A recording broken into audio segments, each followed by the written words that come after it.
gríðarlegan grikk fjárhagslega, þannig að hvert prósentustig umfram áætlun sko, eins og hún hefur áhrif á A-hlutann, í grunninn það held ég 4% sem við áætlum verðbólgu í grunninn langtíma áætlun áður en að verðbólgan skall á, en hver prósenta í A-hluta þá það 50 milljónir.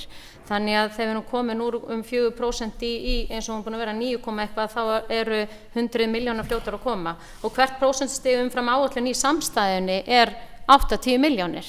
Þannig að það skiptir gríðarlegu máli að verðbólgan lækki hér á landi og hún hefur áhrif á fjárhag sveitarfélagsins. En ég var með nokkrar tók út nokkrar liði eins og með tekjurnar að þær eru umfram 3 ára áætlun, en auðvitað fylgja rekstrargjöldin eins, þau eru líka umfram áætlun, en eins og var komið hérna inn á líka áðan varðandi rekstrarafkomuna í samstæðunni að 2024 hún áætluð 452 milljónir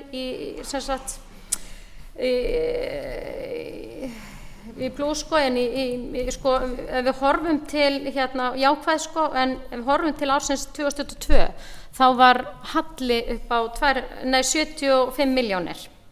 Þannig að rekstrarafkoma samstæðunnar heldur betur að rétta úr sér og áætlun fyrir 2023 að hún sé jákvæður 31 milljón, þannig að fer úr 75 milljóna halla í 31 miljón og svo 2024 verði 450 milljónir, þannig að útlitið miklu betra ef að verðbólgan líka hægir nú á sér. En með rekstrarafkomu A-hluta, það náttúrulega ekki í reglugerð sem það alltaf samstæðan sem þar inni, en við viljum náttúrulega rétta hann af og hafa hann vel rekinn. Áætlun, bara koma inn á það, áætlun A-hluta, það rekstrarhalli upp á 44 milljónir, en árið 2022 var það rekstrarhalli upp á næstum 550 milljónir, þannig að við erum að stíga betri leið í fjármálunum. En eins og með skuldaviðmiðið í árslok áætlað 190% og hámarkið 150 það vel undir.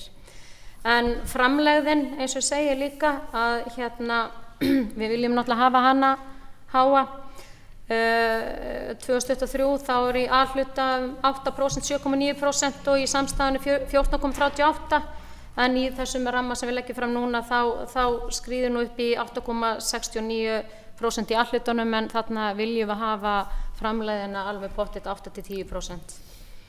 En skal ég segja, það má tala það að það hafa náttúrulega verið mikil verðbólga og launaþróun búin að vera hækkanir langt umfram áætlun. Við erum með í áætlun hjá okkur 3,5% hækkun launa og það fór í tæp 9%. Þannig að við sjáum að þetta eru 200 eitthvað milljónum umfram, en leið erum við líka að fá, eins og hefur komið fram auknar tekjur með fasteignagjöldum, og skýringin þar ekki hækkun á prósentu hjá sveitarfélaginu eins og sumir vilja halda fram, heldur eignarvirðið að stórhækka sem byggist í rauninni á reiknireglu að það meðaltal eigna sem hafa verið seldar yfir ákveðið tímabil sem nú yfirleitt ár. Þannig að það mjög gott að eignir séu að hækka í verði, og það ýtir undir uppbyggingu húsnæði, og öll umræða hingað til hefur verið þannig að ástæðan fyrir því að við séum ekki að gera nógu vel og stækka samfélagi fleira bara að hefur verið skortur á húsnæði. Þannig að þetta ýtir undir það að það verði meira byggt hérna, og það að miklu leyti bara farið vel í gang, og ég vona að það haldi áfram. Og það má koma fram líka þessi jákvæða íbúaþróun sem í Múlaþingi. Áramótin voru 5.214 íbúar og konið 5.277. Þannig að þessi rammaáætlun, þetta rammi sem lagður fram núna, verður auðvitað tekin upp aftur í haust vinnan við þennan ramma. Og við fylgjumst vel með þróun verðbólgu og hvernig aðstæður eru þangað til. Takk fyrir. Sveitarstjórnarfulltrúi Berglind Harpa Svavarsdóttir lokið máli sínu. Mælendaskrár opin ef einhverju vilja taka til máls. Svo ekki, og þá tek ég til afsakið sveitarstjórnarfulltrúi Þröstur Jónsson, gjörðu svo vel.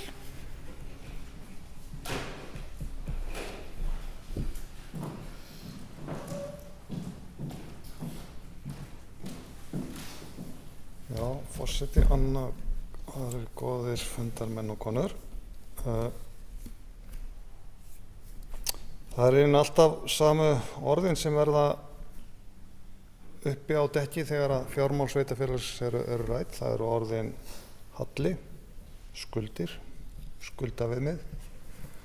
Og svona í gegnum árin og áratugina þá þetta nokkurn veginn svoleiðis hjá þessu sveitarfélagi sem og öðrum að menn svona ná að halda í horfinu þegar það góðæri og svo fer undan í hallæranum og svona í heildina litið þá þetta alltaf undan.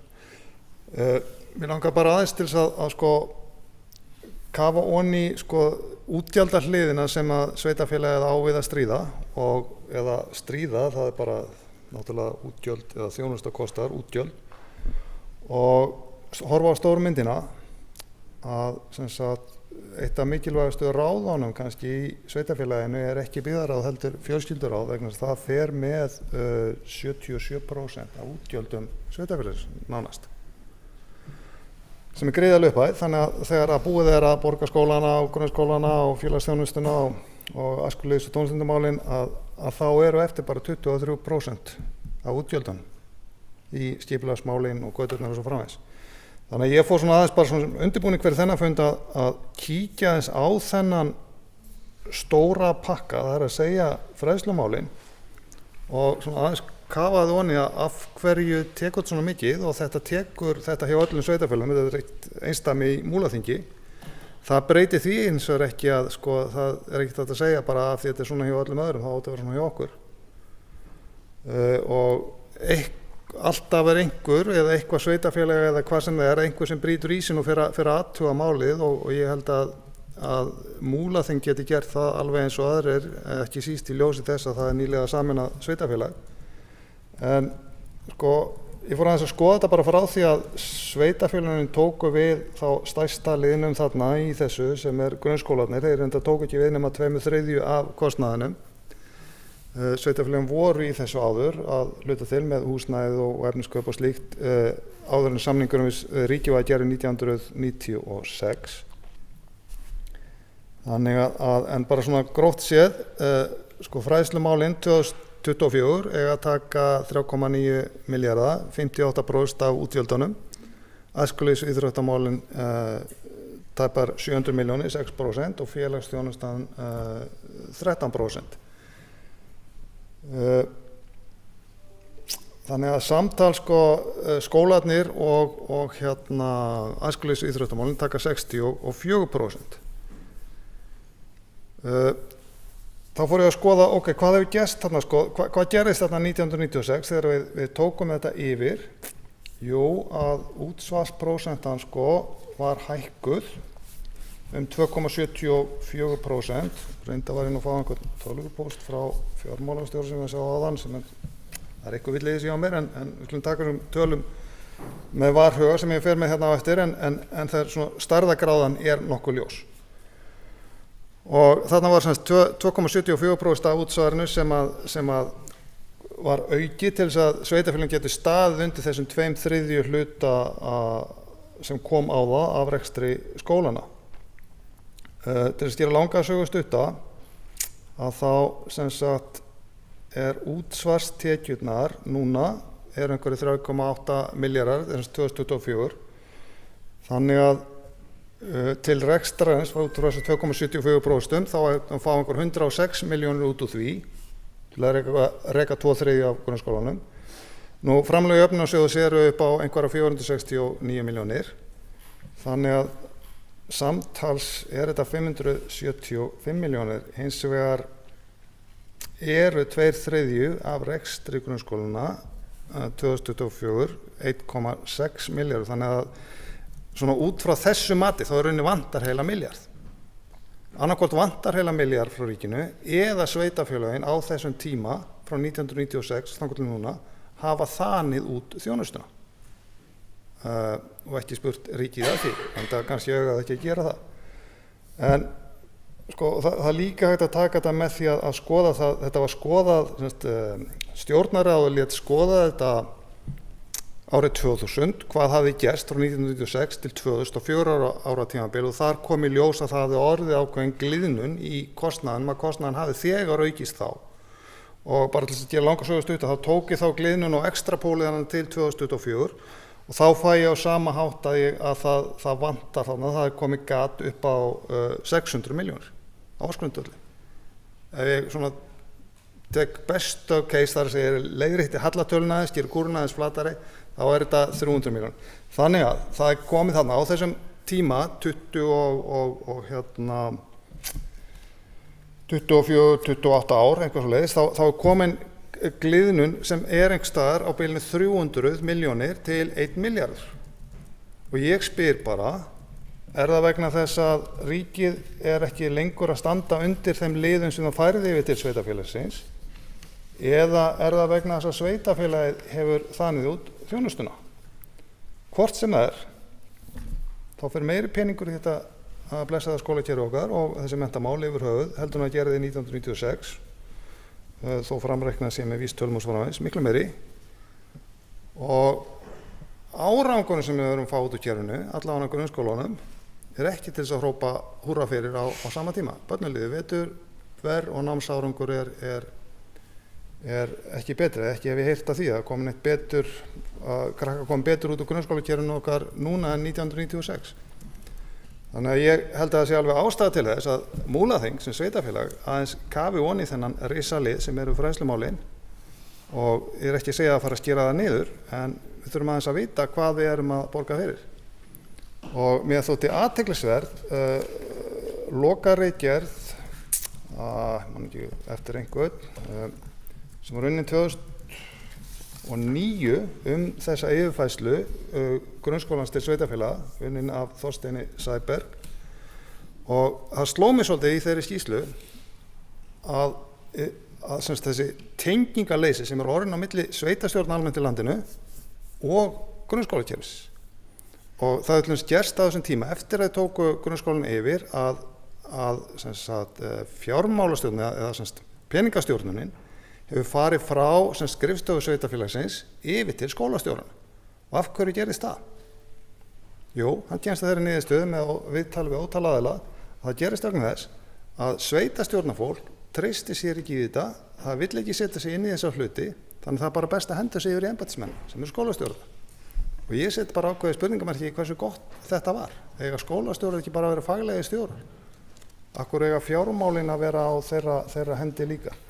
Ég bara vildi nefna þetta vegna þetta er svo risastór pakki í okkar útgjöldum að mér finnst bara ástæða hversu leiðilegt það sem það er og mér finnst ekki gaman að fara hún í þennan pakka, ég skal viðurkenna það. Þá held ég bara þurfum að gera, við þurfum að setja okkur betur inn í mál og ræða það hvort við getum bætt þjónustuna og það allra besta að við getum bætt þjónustuna að fá meira út í skólakerfinu fyrir minni pening. Takk fyrir. Sveitarstjórnarfulltrúi Þröstur Jónsson hefur lokið máli sínu. Eru fleiri sem vilja taka til máls undir þessum lið? Sveitarstjórnarfulltrúi Eyþór Stefánsson, gjörðu svo vel.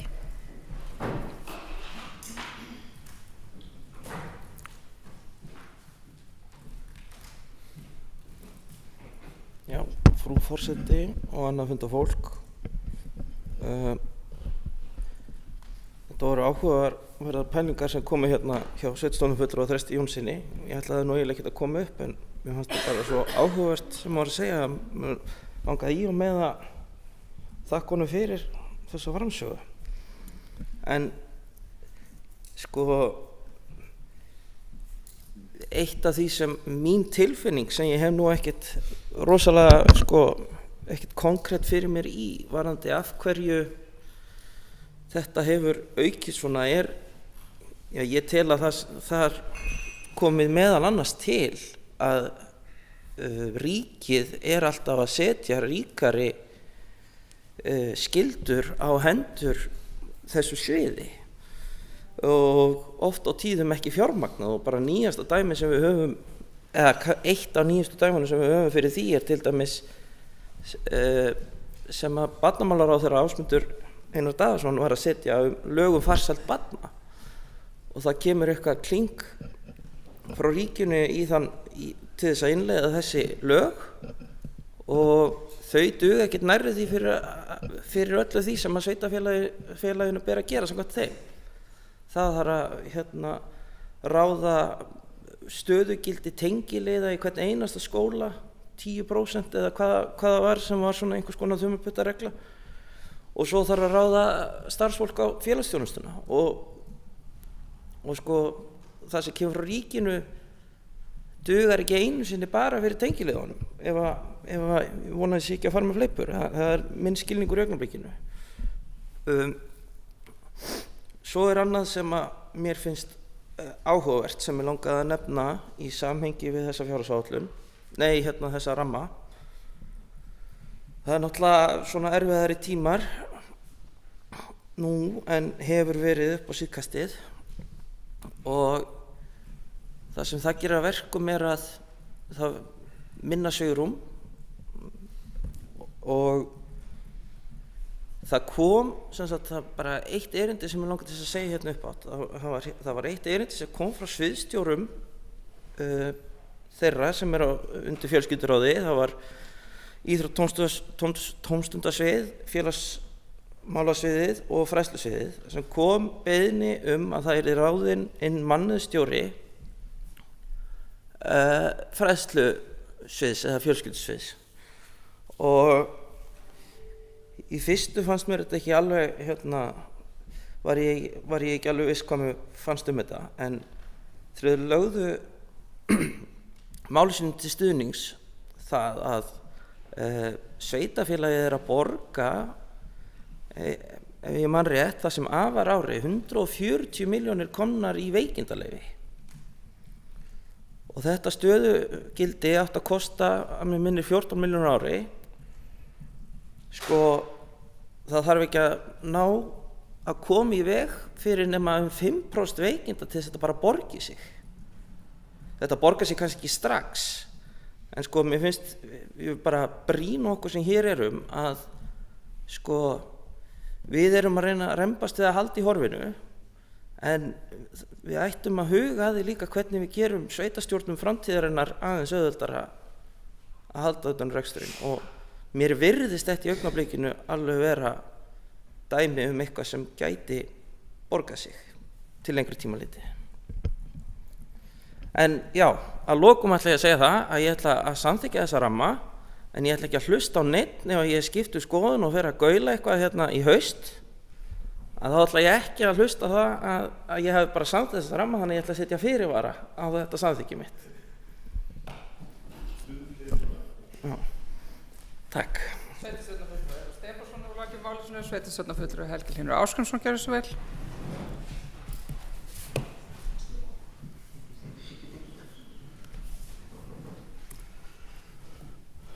Forseti, já, ég ætla nú bara að gera það eins og Eyþór líka, sko. Ég ekki að, þó í samtökina ramma, þá ég ekki að fyrirgefa að gera rétti mín til að hafa skoðanir upp í haust. Skuldastaðan nú þannig að tala 119%. Viðmiðuna við fengum þá plögg frá eftirlitsnefnd með fjármál og sveitarfélaga það að það ætti að miða við sem sagt að þegar 119% skuldir þá ættu við að vera með 11,9% framlegð til að standa undir skuldum. Við erum dálítið langt frá því, en þetta öfgafull staða með vaxtakjör og verðbólgu, og við verðum náttúrulega að vona að það fara að lagast, því það fer að hrikta í ansi mörgu í samfélaginu ef þessi vaxtastefna verður mjög lengi og verðbólgan svona há.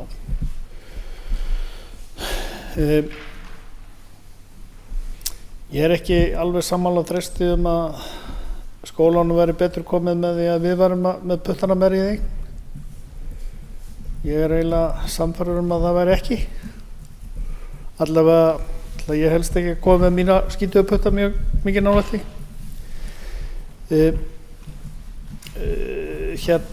við vorum að fundi hérna í morgun með ungmennaráði þar sem þau voru að brýna okkur í ýmsum málum. Stóð nú svolítið upp úr líðan og félagsmiðstöðvar og samgangur á milli staða. Og ég held að Eyþór kom nú svolítið inn á líðan áðan, sko, það var meira svona hjá starfsfólki. En sko við getum ekkert borið heiminn saman 1996 þegar yfirfærslan var á grunnskólanum og yfir í þennan netheim sem við lifum í dag. Þetta er bara tveir ólíkir heimar og við verðum að leggja gríðarlega áherslu á líðan nemanda. Bara skítt með það þó þau veit ekki lengstu ári í Evrópu, sko. Bara líðaninn skiptir öllu máli. Takk. Sveitarstjórnarfulltrúi Helgi Hlynur Ásgeirsson hefur lokið máli sínu. Eru fleiri sem vilja taka til máls undir þessum lið? Sveitarstjórnarfulltrúi Þorsteinn Jónsson, gjörðu svo vel.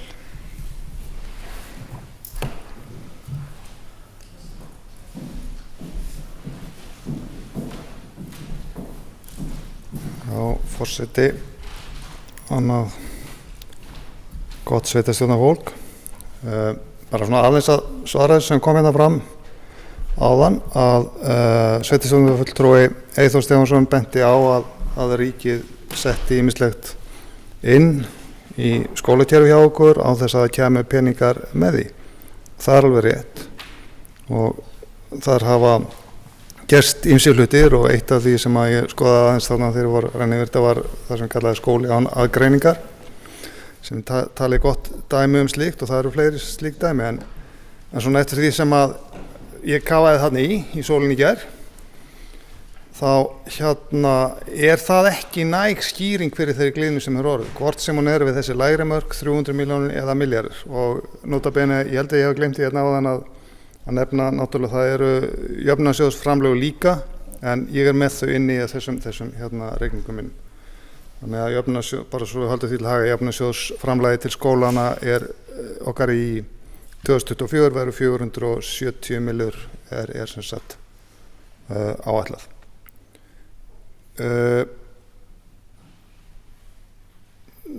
Já, svo sveitarstjórnarfulltrúi Helgi Hlynur nefndi hér tvenn gagnrýndi mál mitt sem bara fínt. Við eigum að gera það, við eigum að gagnrýna og vera með gagnrýna hugsun. Fyrsta lagi nefndi hann þetta með að fjármálin væri betur komin hjá skólastjórunum heldur en hjá yfirstjórninni. Það má örugglega deila það. Hitt hennar mál að það var það sem ég hnaut þarna var kannski það að ástæðan fyrir þetta fór til skólastjórna var það að sveitarstjórnirnar í landinu í rauninni vildi ekkert með þetta hafa að gera. Þannig að það er svona talandi gliðnun í kostnaðum að þá er ákveðin gliðnun þarna líka á milli rauninni yfirvaldsins sem er sveitarstjórnirnar og þess sem er þar fyrir neðan sem eru skólarnar. Menn vilja bara einfaldlega einhvern veginn ekki vita af þessu og það er ekki gott. Það er alveg lágmarkskrafa að við setjum okkur eins og inn í skipulagsmálum og öðrum að setjum okkur vel inn í fjármál skólan. Það er hins vegar hægara sagt en gert. Eins og ég sagði þetta, þá bara er þetta fyrir fram á mig eins og hálfgert skrímsli. Þó að ég sé ekki að skrímsl gera skólana, alls ekki. Svo kom hann að því líka sveitarstjórnarfulltrúi Helgi Hlynur að það var ekki hægt að bera saman þessa heima 1996 og núna. Það er alveg rétt.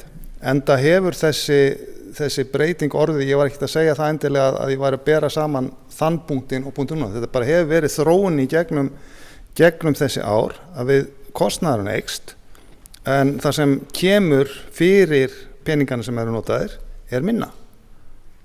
Það er hinn ískalda staðreynd og Helgi Hlynur sveitarstjórnarfulltrúi nefndi það að það væri grundvallaratriði að ungu fólki og börnum liði vel. Ég honum alveg hjartanlega sammála það en get nú eiginlega ekki setið á mér að nýta tækifærið og benda á það að þetta óheilla ferli með líðan krakka í skólum, það svona byrjaði og hefur versnað síðan að Jesú Kristi var ýtt út úr skólanum. Þannig að eitthvað, það væri gaman að skoða þá tölfræði sem hvernig það hangi saman. Þegar að menn ætluðu að fara að setja sig í guðatölu sem menn gera núna í allstæðri stjórnmálum en hafa gleymt guði og eru einhvern veginn algjörlega týndir allstaðar, ekki bara í skólakerfinu heldur í heimsmálunum líka. Takk fyrir. Sveitarstjórnarfulltrúi Trausti Jónsson hefur lokið máli sínu. Eru fleiri sem vilja taka til máls undir þessum lið? Sveitarstjóri Björn Ingimarsson, gjörðu svo vel.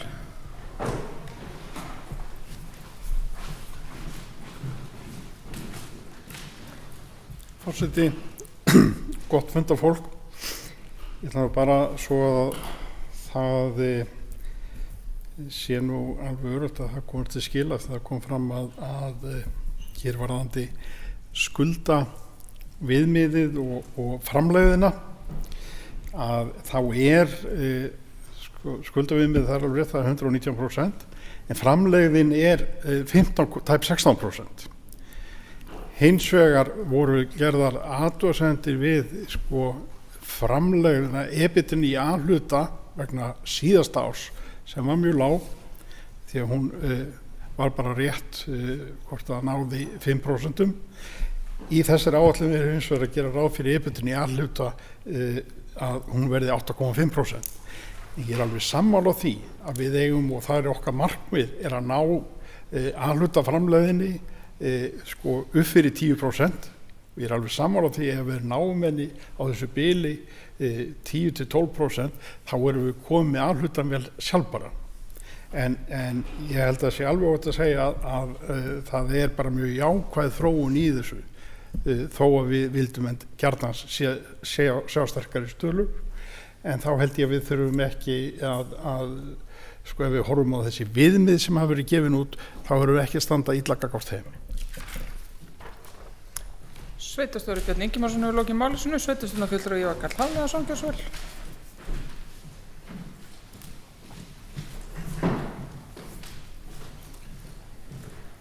Frú forseti, funda fólk. Ég ætla að koma inn bara til aðeins koma inn á þessi fjárhagsáætlun. Ég tel að miðað við ástandið séum við að ná mjög fínum árangri árið 2004 með því eins og Björn var að fara yfir með framleiðinni í A-hlutanum.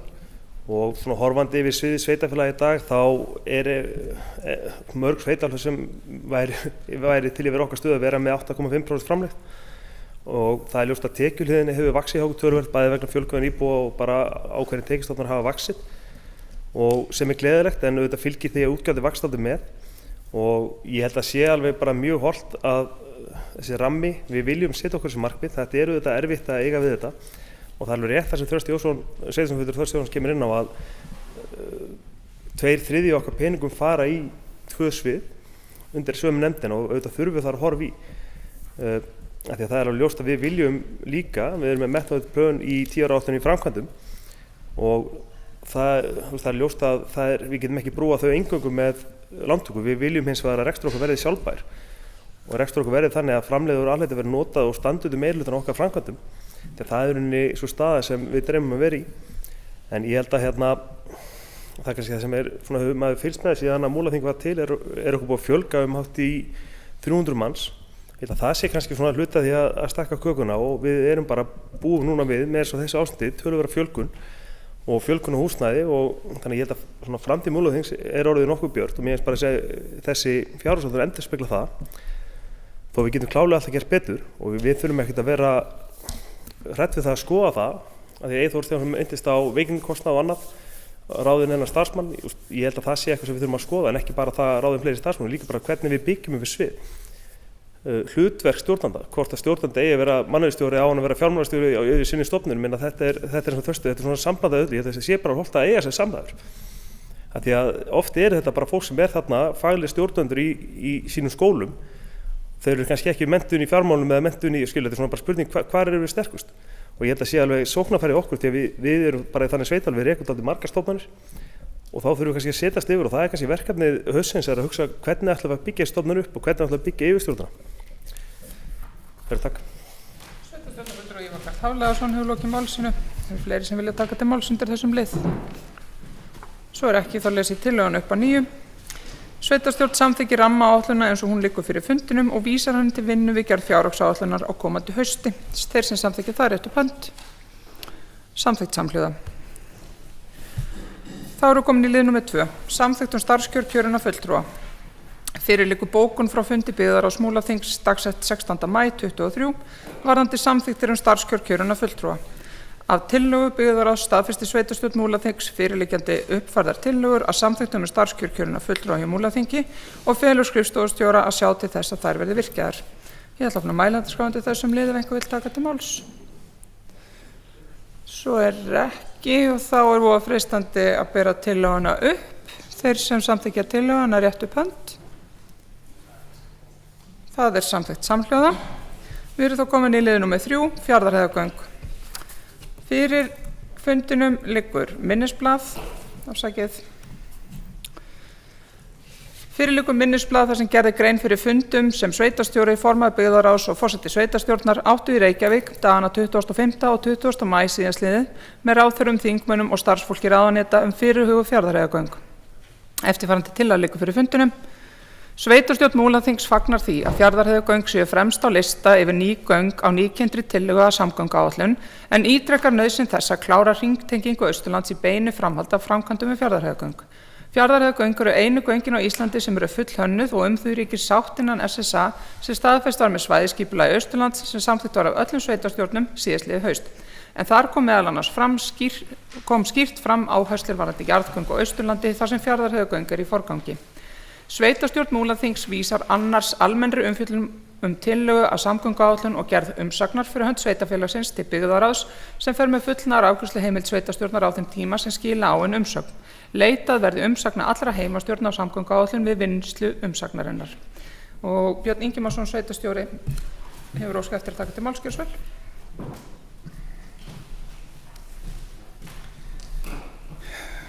Já, forseti, gott fundað fólk. Ég ætla nú bara í örfáum orðum að gera grein fyrir þessum fundum sem ég átti ásamt forseta og formanni byggðarráðs með ráðherrum, þingmönnum og starfsfólki ráðuneyta dagana 25. og 27. maí. Það var búið að standa til nokkur tíma að eiga þennan fund og síðan var það kannski það sem gerði þá að veruleika voru þessar umræður bæði á samfélags- og fjölmiðlum sem fyrirhuguð Fjarðarheiðargöng sem að við töldum að væri nauðsynlegt fyrir okkur að eiga beint samtal við þessa aðila til þess að fara yfir það sem að í rauninni baki stendur þessari ákvörðun, hvers vegna var niðurstaðan sú að þetta væri valkostur númer 1, 2 og 3, koma því jafnframt skýrt á framfæri að þetta hefur gilt einhugur á meðal sveitarfélaga á Austurlandi. Það er ekki þannig að menn hafi verið og séð að takast á þetta, það er einhugur þetta. Landshlutasamtökin hafa ítrekkað bókað samþykktir varðandi mikilvægi Fjarðarheiðarganga en auðvitað höfum við verið að horfa líka til áframhaldi hringtengingu. Þannig að við náum að efla Austurland sem heild. En það er líka ekkert alveg sjálfgefið, við upplifum það á þessum fundum að til dæmis þegar við fórum yfir og afhentum fundaraðilum nýsamþykkt svæðisskipulag Austurlands sem var samþykkt á öllum sveitarstjórnum á Austurlandi og fórum þar yfir þessar áherslur þar sem er lögð sérstök áhersla á þessa gánagerð. Og það þó maður telji stundum að allir kynni sér þetta, þá er það bara ekkert sjálfgefið. En að mínum mati þá voru þessi fundir mjög góðir, við áttum gott samtal og það var opið samtal, það er ekkert sjálfgefið að menn séu alltaf sammála, en þarna höfðum við tækifæri til að koma okkar sjónarmiðum vel á framfæri og mín upplifun var sú að og ég hef trú á því að þetta muni skila sér farsælega til framtíðar fyrir okkur. Takk fyrir mig. Björn Ingimarsson, sveitarstjóri við lokið málsins. Eru fleiri sem vilja taka til máls undir þessum lið? Sveitarstjórnarfulltrúi Helgi Hlynur Ásgrímsson, gjörðu svo vel.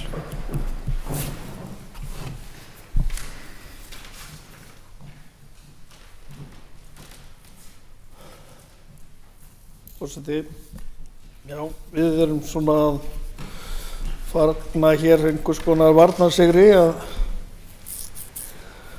Fjarðarheiðargöng sé ennþá fremst í áætlun. En jafnframt eru göngin í framhaldinu yfir til Mjóafjarðar og Norðfjarðar ekki á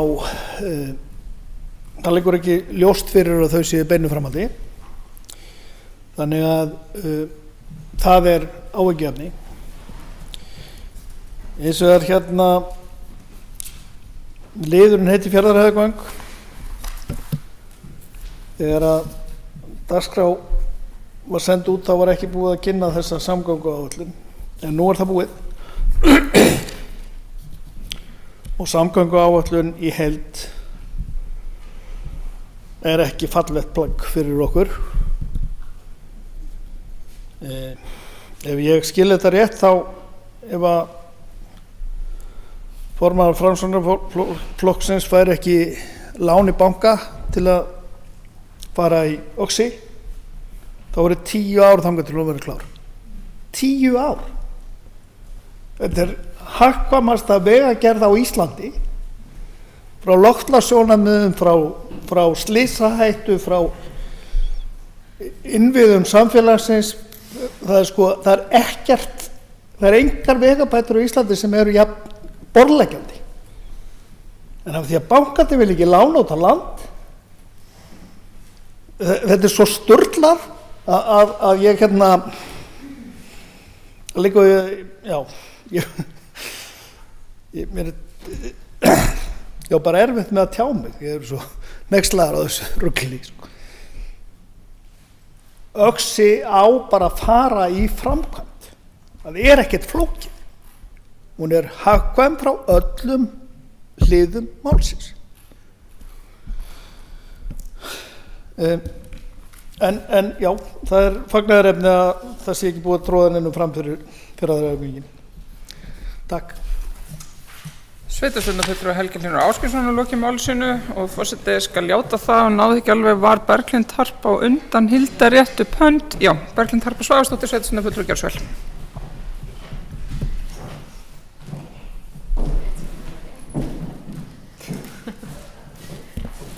Forseti, góðir fundarmenn. Já, það er rétt að þessi liður heitir Fjarðarheiðargöng og þar ætlum við að fara yfir minnisblaðið sem að sveitarstjóri Björn Ingimarsson hefur farið vel yfir og ég ætla svo sem ekki að fara meira yfir það minnisblað, en það bara ber að þakka þingmönnum og ráðherrum að taka vel á móti okkur og við áttum gott samtal.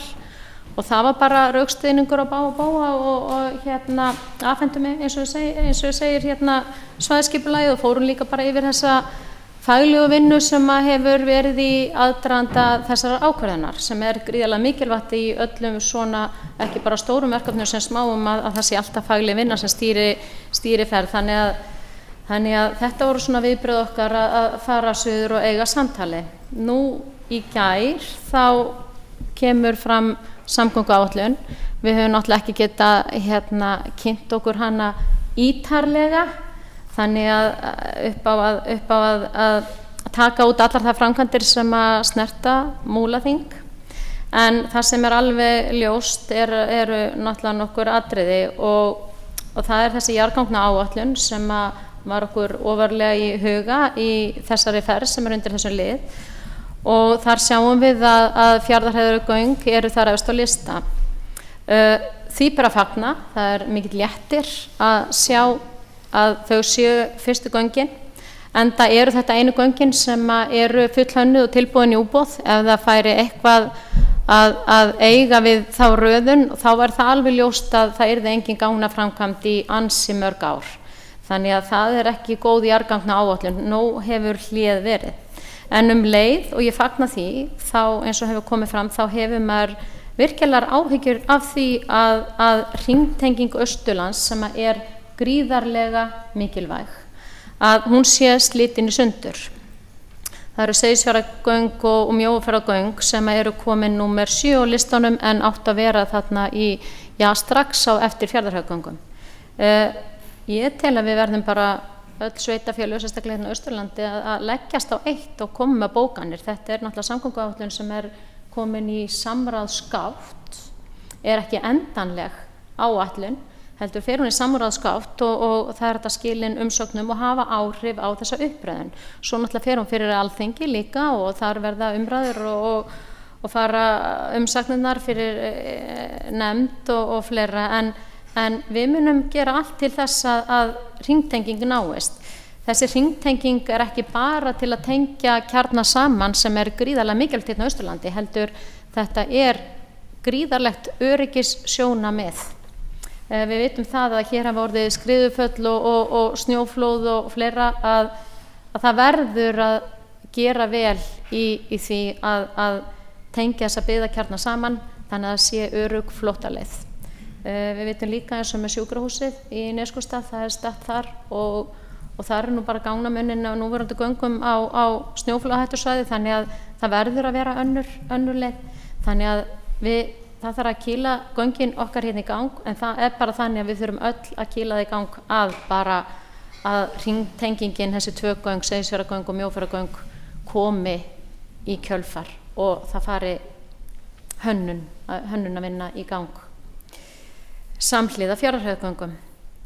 Það hefur, áðans að við séum svo sem að taka allt upp úr þess að maður hafa ekki mikinn tíma til að kynna sér nákvæmlega plaggið, en það erum við að vísa því í bókun hér inn til Byggðarás sem verður næstu viku og þar getum við skilað inn umsókn og munum kynna okkur vel samgönguáætlun. En eins og kemur alveg ljóst fram eins og með Axarveg að enn ein seinkunin, að þetta er náttúrulega bara með ólíkindum. Þetta er ekki dýr framkvæmd og við sjáum líka þegar við hugsum Austurlandi í heild sinni þessa fjárfestingu sem hefur orðið eins og Djúpavogi, tengt Laxeldinu og sláturhús og umbúðaverksmiðjan og þessi mikilvæga leið frá Djúpavogi til Egilsstaða og með fiskfarm bæði á Seyðisfjörð, flutning til Evrópu og líka hort til útflutnings á Egilsstaðaflugvelli. Þannig að þetta er eiginlega með ólíkindum, það er eins og sé ekki alveg hort á heildarmyndina varðandi arðsemi á þessu, þannig að við munum bregðast við þessu. En leið og ég tala Egilsstaðaflugvöll, þá vil ég einmitt bara fagna því líka að Egilsstaðaflugvöllur er kominn á framkvæmda áætlun, en eins og við sjáum þegar við rýnum í plaggið þá er það flugstöðin í Reykjavík sem er þar í forgrunni með fyrsta fjármagni, sem er bara frábært, og við veitum það að Reykjavíkurflugvöllur er gríðarlega mikilvægur og það þarf þar innviða uppbyggingu og fjarstýrður flugtjörn og svo er verið að klára þessa framkvæmdir á Akureyri, og svo kemur að okkur hérna 50 milljónir, 26, 433 og stigvaxandi. Þannig að þetta er víst bara eins og eftir tímalinn, og ég vil bara fagna þessu fyrir hönd svæðisins, út af því að með alla uppbyggingu á Austurlandi við verðum að hugsa sem ein heild og við í Múlaþingi við munum ekki láta okkar eftir sitja og byrjum strax í því að benda hér á mikilvægi þess að hafa verið farið í hönnun á hringtengingu jarðganga á Austurlandi með til öryggis fyrst og fremst. Svo er það verðmætasköpun og fleira sem er gríðarlega mikilvægt og fylgir þar með. En ég vil bara þakka fyrir þetta og hlakka til að setja mig betur inn í samgönguáætlun og við munum skila öflugri umsögn þar inn. Takk fyrir. Sveitarstjórnarfulltrúi Berglind Harpa Svavarsdóttir í lokin máls, sveitarstjórnarfulltrúi Hildur Þórisdóttir, gjörðu svo vel.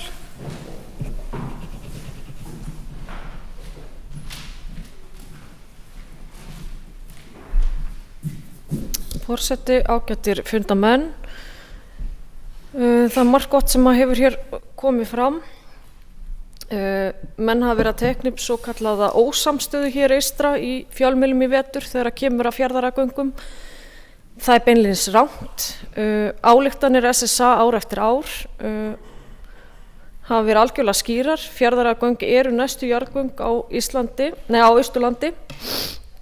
Nú skýrsla starfshóps frá 2019 sem að Jón Gunnarsson sett á fót liggur þar til grundvallar. Þannig að þessi ákvörðun var ekki dregin upp úr neinum rassvasa, hún er vel ígrunduð, vel rannsökuð og það eru flest rök sem að hníga í þá átt að byrja skal á Fjarðarárgöngum. Þau eru fullhönnuð, full rannsökuð, það er ekki eftir neinu að bíða. Stjórnvöldum hefur ekki tekist að tryggja næga fjármögnun sem að hlýtur að vera geysileg vonbrigði. Nú, eins og kom fram hjá Birni og fleirum þá samþykktu fulltrúar allra sveitarfélaga á Austurlandi í haust svæðisskipulag þar sem að Fjarðarárgöngin eru næstu göng á Austurlandi. Þannig að samstaðan er sannarlega til staðar.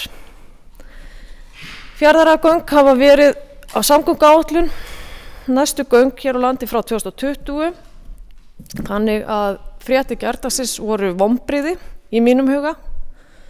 Ef við byrjum á Fjarðarárgöngum 25 þá þýðir það að við höfum ekki unnið að neinum jarðgöngum hér á Íslandi í 5 ár.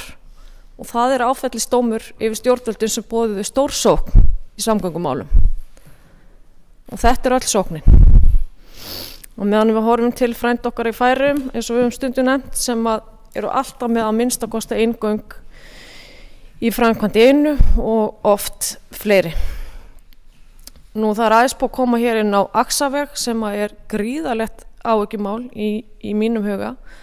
Að byrja á honum 27 og klára 33 eftir 10 ár sem er algjörlega galið. Við sameinuðumst hér 2020 með þau fyrirheit frá stjórnvöldum, þingmönnum allra flokka það myndi flýta Axavegi og Fjarðarárgöngum og við erum að horfa á Axaveg 2033. Þetta er algjörlega galið og það er verkefni að vinna fyrir okkur sem sitjum hér í þessum sal í dag sem og þingmenn kjördæmisins. Það er svo gríðarlega mikilvægt að tryggja öryggi íbúa hér og gesta. Veturinn var geysilega erfiður, það var mikið ófærð og lokanir. Þetta hindrar vöxt þessa samfélags hér, þetta hindrar það að þessi sameining geti orðið svo sem að við sáum fyrir okkur. Fyrir utan tækifærin sem að liggja í því að tengja saman afburða góða höfn og frábæran flugvöll. Ég ætla að hvetja þingmenn kjördæmisins til að tjá sig opinberlega stuðning við Fjarðarárgöng. Fram að þessu hefur enginn gert það að Jódísi Skúladóttur undanskildu. Ég tek ofan fyrir henni og ég vil sjá fleiri þingmenn kjördæmisins tjá sig og lýsa yfir stuðning við það stefnumótun sem að hefur verið mótuð hér fyrir löngu síðan bæði á Alþingi og hér fyrir austan. Takk fyrir.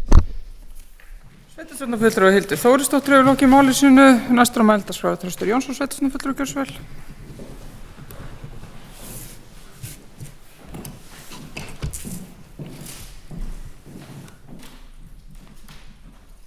Já, forseti, annað gott fundafólk. Hér hefur margt verið gott sagt og ég ætla nú að byrja á bara að taka heilshugar undir orð sveitarstjórnarfulltrúa Hildar Þórisdóttur. Og ég ætla líka að taka undir orð sveitarstjórnarfulltrúa Helga Hreins Ásgrímssonar áðan þegar sem að nota orðið sturlað. Já, þetta er nefnilega orðið sturlað. Og hvað er orðið svona sturlað? Jú, það er það að það sem áður skiptir máli og enn skiptir okkur máli hérna eystra og út alla landsbyggðina, samgöngumálin, virðast bara ekki vera farin að skipta rosalega miklu máli hjá stjórnvöldum síður í Reykjavík. Ég held að það sé vandamálið í hnotskurn. Og sko, ég var nú bara farin að hugsa daginn einhvern þegar að var að lesa minni ágætu bók, Biblíunni, sko, það sem að Jesú Kristur sagði í Markúsi 11:23 með leyfi forseta. Sannlega, sannlega segi ég ykkur, hver sem segir við fjall þetta, lyft þér upp og steyp þér í hafið og efar ekki hjarta sínu heldur trúir að svo fari sem hann mælir, þá gerist það. Ég var eiginlega farin að segja, og kannski segja það ennþá sko, Fjarðarheiði, steyp þú þér í hafið. Mér sýnist það að vera eina leiðin til að komast þarna í gegn. Nema þá að utanríkisráðherra okkar ágæti, hann bara reddi þessu. Nú hann enn búinn að bæta í stríðsvélina á hatrið í Rússlandi með að kippa burt sendiráðin í Moskvu og reynir að reka sendiherrann rússneska heim. Þannig og embættismenn eftir því sem best komist í Moskvu, þeir gantast með það að best væri að setja fyrstu stjarnorkuspenningin á Ísland. Utanríkisráðherra kannski vill bara hún hitti Fjarðarheiðina, máli leyst, ein sprenging. Þetta orðið svo sturlað, sveitarstjórnarfulltrúi Helgi Hlynur, að það nær engu marki. Og Fjarðarheiðargöng 2025, gott og vel. Ég orðinn 60 og maður hefur séð þessa pólitíkus að setja falleg orð í slíkar áætlanir sem samgönguáætlun og svo bara kom ekki peningar. Þannig að ég krosslegg nú puttana með þetta ártal.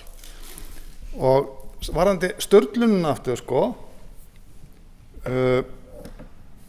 þessi stjórnvöld hér á landi telja það mikilvægara en að efla samgöngur og innviði í landinu, íbúum til heilla, að setja 5 milljarða í Úkraínustríðið. Ég fer með þessu tuðu aftur vegna þess að ég held hún sé full ástæða. 77 milljarða í loftslagsguðinn mikla á 6 árum. 15 milljarða á ári í beinan kostnað við galopin landamæri og fróði segja mér að raunkostnaðurinn sé nærri 40-50 milljarðar. Og núna síðast 5 milljarða fyrir legukant fyrir herskip í Helguvík. Hvar eru Vinstri græn núna? Væntanlega ætla þeir ekki að betla þessa 5 milljarða frá NATO, ekki trúi því að Vinstri græn ætla að gera það.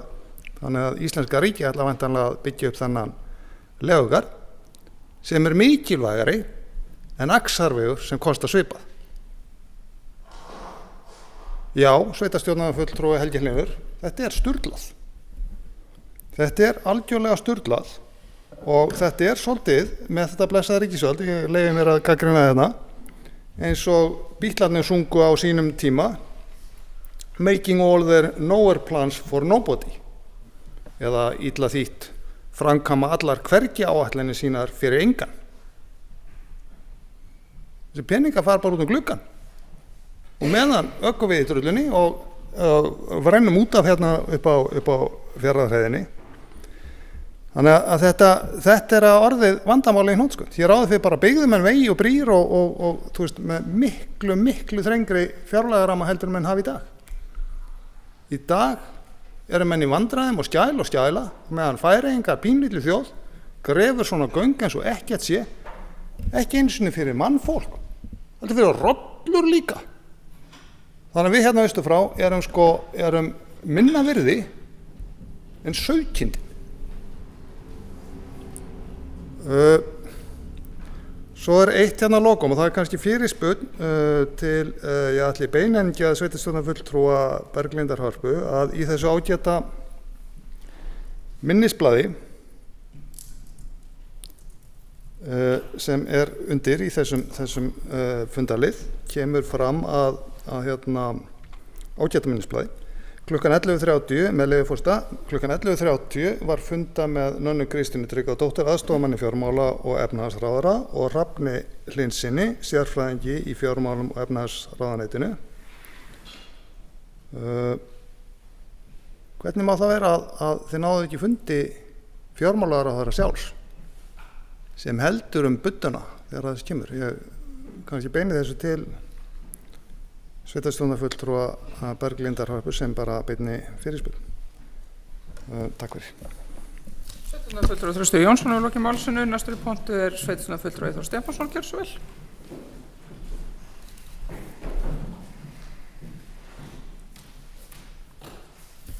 Já, frú forseti og annað funda fólk. liðurinn heitir Fjarðarheiðargöng en eins og þeir sem hafa hlýtt eru menn nú að tala svolítið mikið samgönguáætlun og mér finnst mjög bagalegt að við fáum ekki tækifæri til að ræða samgönguáætlun þegar við höfum rýnt hana betur, hún kom bara í gær og ég ætlaði nú bara að segja uppátt í þetta tóm, færi ekki bara vel á því að við myndum biðja frestun á umsagnarfresti, hann út júlí. Ef þetta væri í miðjan ágúst þá getur flesta sveitarstjórnir landsins tekið þetta fyrir. Og ég held að færi bara vel á því, ég veit ekki hvort að þeir þurfa að bóka það eitthvað, en ef einhver getur bara fyrir hönd sveitarfélagsins beðið slíkan frest, þá getur byggðarráð fjallað þetta og gert drög að umsögn sem að sveitarstjórn geti þá staðfest áður en að hún færi síðan formulega.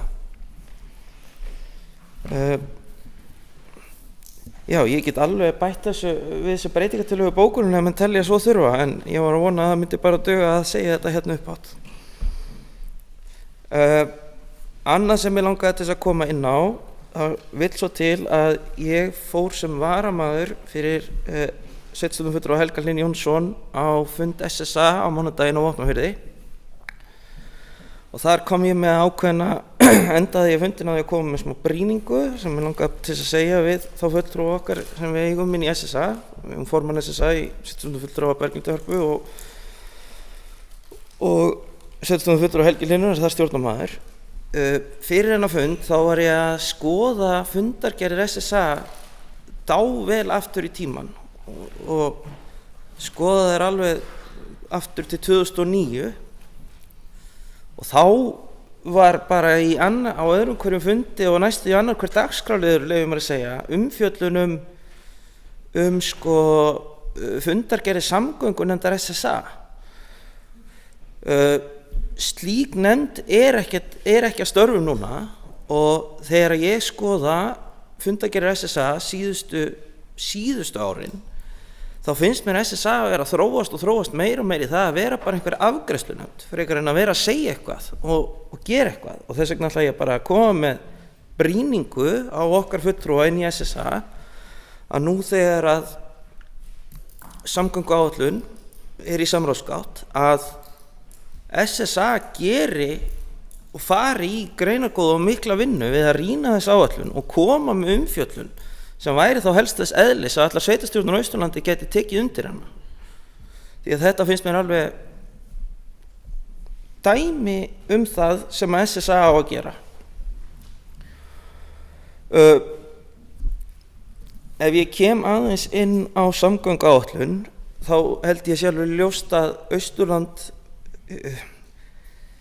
við eigum ekkert að vera hrópandi, húrrandi kát með þetta, eins og ef við tökum þá fjármuni sem að fara í Fjarðarheiðargöng 2025 út fyrir Svega sem jarðgangaáætlun, þá virtist mér í fljótu bragði að eins og við skilgreinum Austurland, þá fyrir utan Hornafjarðarfljótið, það fer ekki króna að neinu marki á Austurland fyrir 2027.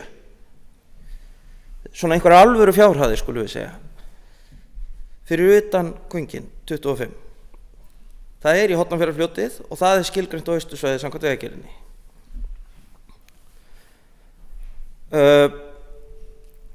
Og við skulum heldur ekki missa marks á því sem að mér virðist núna vera mikilvægasta markmið eigi að vera mikilvægasta markmið okkar sem hér erum. Að það settu varnagli á að göngin byrja 2025. Það háð fjármögnun. Það háð því að það verið búið að setja upp einhvers konar umgjörð hvernig menn ætla að rukka í jarðgöng á Íslandi. Og þá segi ég við skulum þá bara pressa á að menn fara bretta upp ermar og fara að gera eitthvað af því mér finnst eins og það sé búið að vera verkefni í 5 ár eða hvað það orðið. Því að nógu langt síðan mér byrjaði að tala um þetta og mér verðist þetta ekki vera komið neitt nærða því að menn séu konum með einhvers konar niðurstöðu. Vegna þess að það sem getur gerst ef mann ætla að draga lappirnar í því að koma með þessa umgjörð hvernig mann ætla að fá fjármagnið, þá geta fleiri göng orðið tilbúin og þá geta mann farið að rífast hvaða göng skulu vera næst. Í dag það eiginlega ekkert option.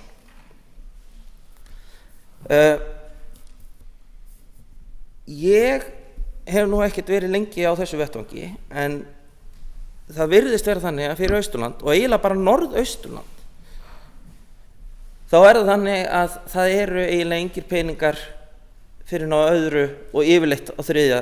tímabili. Með fyrirvara, maður ekki búinn að liggja yfir þessu lengi, það sem á að gerast á 3. tímabili, það Lagarfljótsbrúin, það lunginn af fjármagnum sem á að fara í Egilsstaðaflugvöll, það lunginn af því sem á Öxi reyndar á öðru tímabili, lunginn af fjármagnum sem fer þar, Suðurfjarðarvegurinn, það ekkert að viti sem gerist þar fyrir ná öðru til 3. tímabili. Og svo náttúrulega þetta með Seyðisfjarðar- og Norðfjarðargöngin sem maður veit ekki alveg. Og ég hef ekki fylgst með þessu lengi, en ég veit það að fjármunir sem eru ráðstafaðir á öðru og 3. tímabili, það ekki fugl í hendi, það fugl í skógi. Því að frá því ég byrjaði svona að fylgjast með gerð samgönguáætlana og ég horfi á samgönguframkvæmdir eins og bara til dæmis Lagarfljótsbrúna, af því að maður fylgist nú með því sem að gerist sem heima hjá manni, það búið að vera á 3. tímabili lengi. Og ef hún á bara alltaf að vera á 3. tímabili, þá alltaf jafn langt í það. Maður hefði haldið að það sem væri á 3. tímabili ætti að færast fyrir restin á annað tímabil. En það ekki þannig sem þetta virkar. Já, ég held ég láti þetta bara duga. Takk. Sveitarstjórnarfulltrúi Eyþór Stefánsson hefur lokið máli sínu og ég ætla að biðja fyrsta varaforsetann að taka við sem forseti hyggst taka til máls.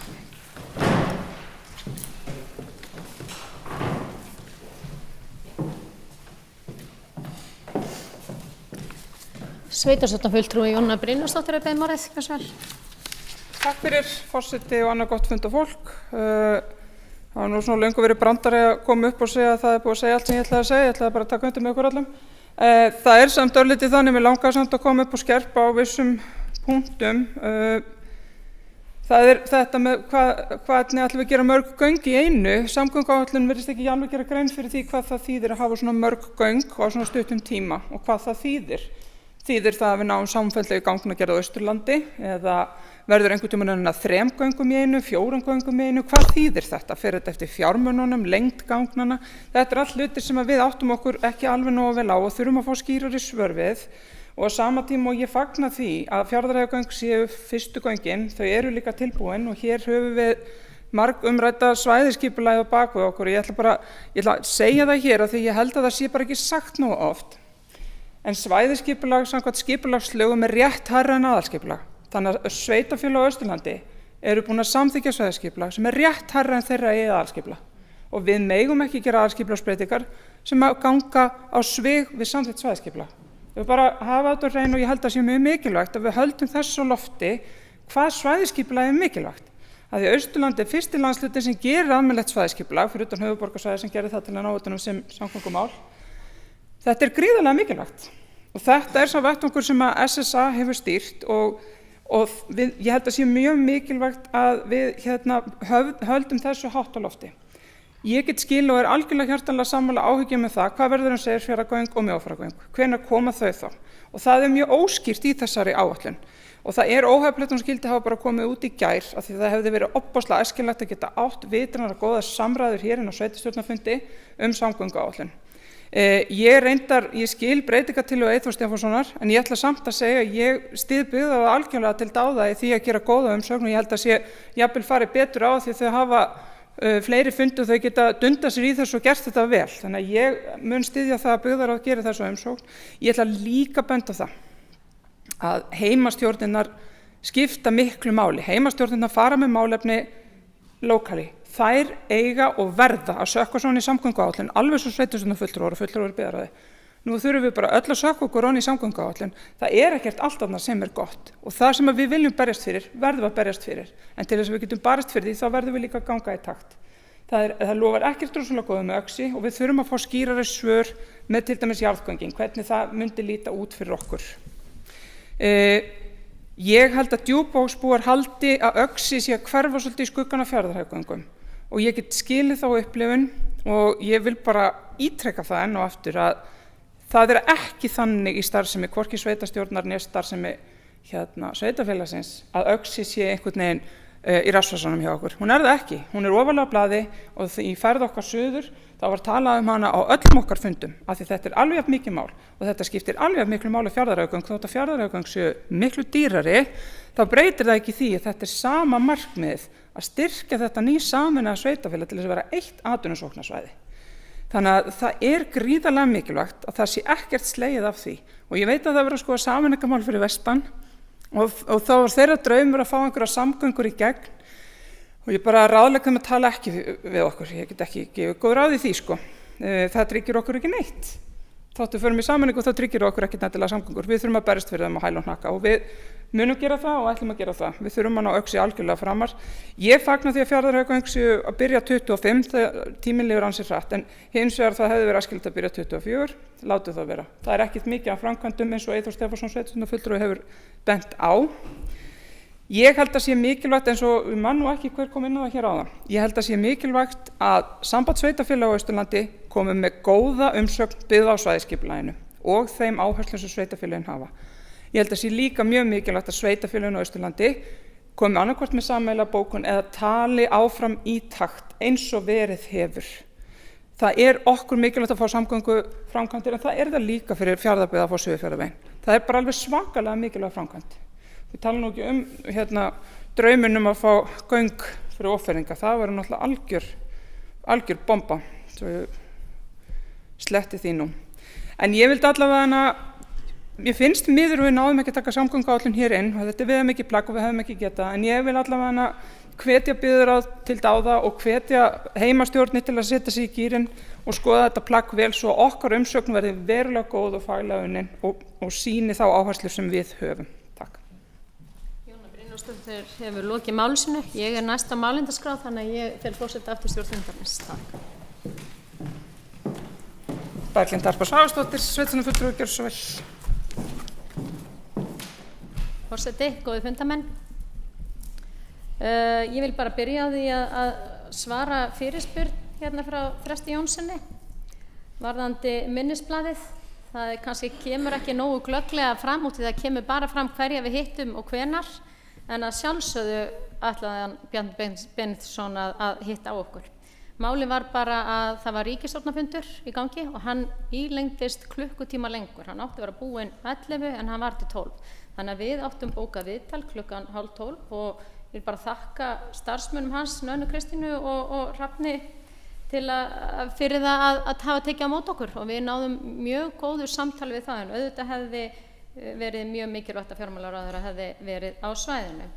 Við áttum bókaðan fund þarna rúmlega 12 með Jóni Gunnarsinni og þar þurftum við að hingra þangað til að fundurinn var búinn og hann tók á móti okkur þar. Þannig að sú var skýringin. Þannig að það var þessi lenging á fundi. Það var eina ástæða þess að við náðum ekki á hann. En við báðum þessa fundi alla með stuttum fyrirvara og hittum þessa ráðherra og þingmenn og ég er bara rosalega ánægð með það og vil bara þakka enn og aftur fyrir það, fyrir þessa góðu fundi. Hér hefur verið komið inn á brýningu til SSA og fleira en þetta snýr alltaf því að við þurfum að vera öflug rödd á Austurlandi. Við þurfum að vera samstíga og við getum það í gegnum SSA. Ég er ekki búin að ná því að vera formaður hérna í ár, þannig að þú veist, maður er svona að læra að hjóla en maður er ekki að hjóla bara eins og fortíðin hefur verið. Maður hefur áhrif og hefur svona, eins og ég segi, sitt lag á hvernig maður gerir hlutina. Mér finnst einmitt að við þurfum að vera ákveðnari, við þurfum að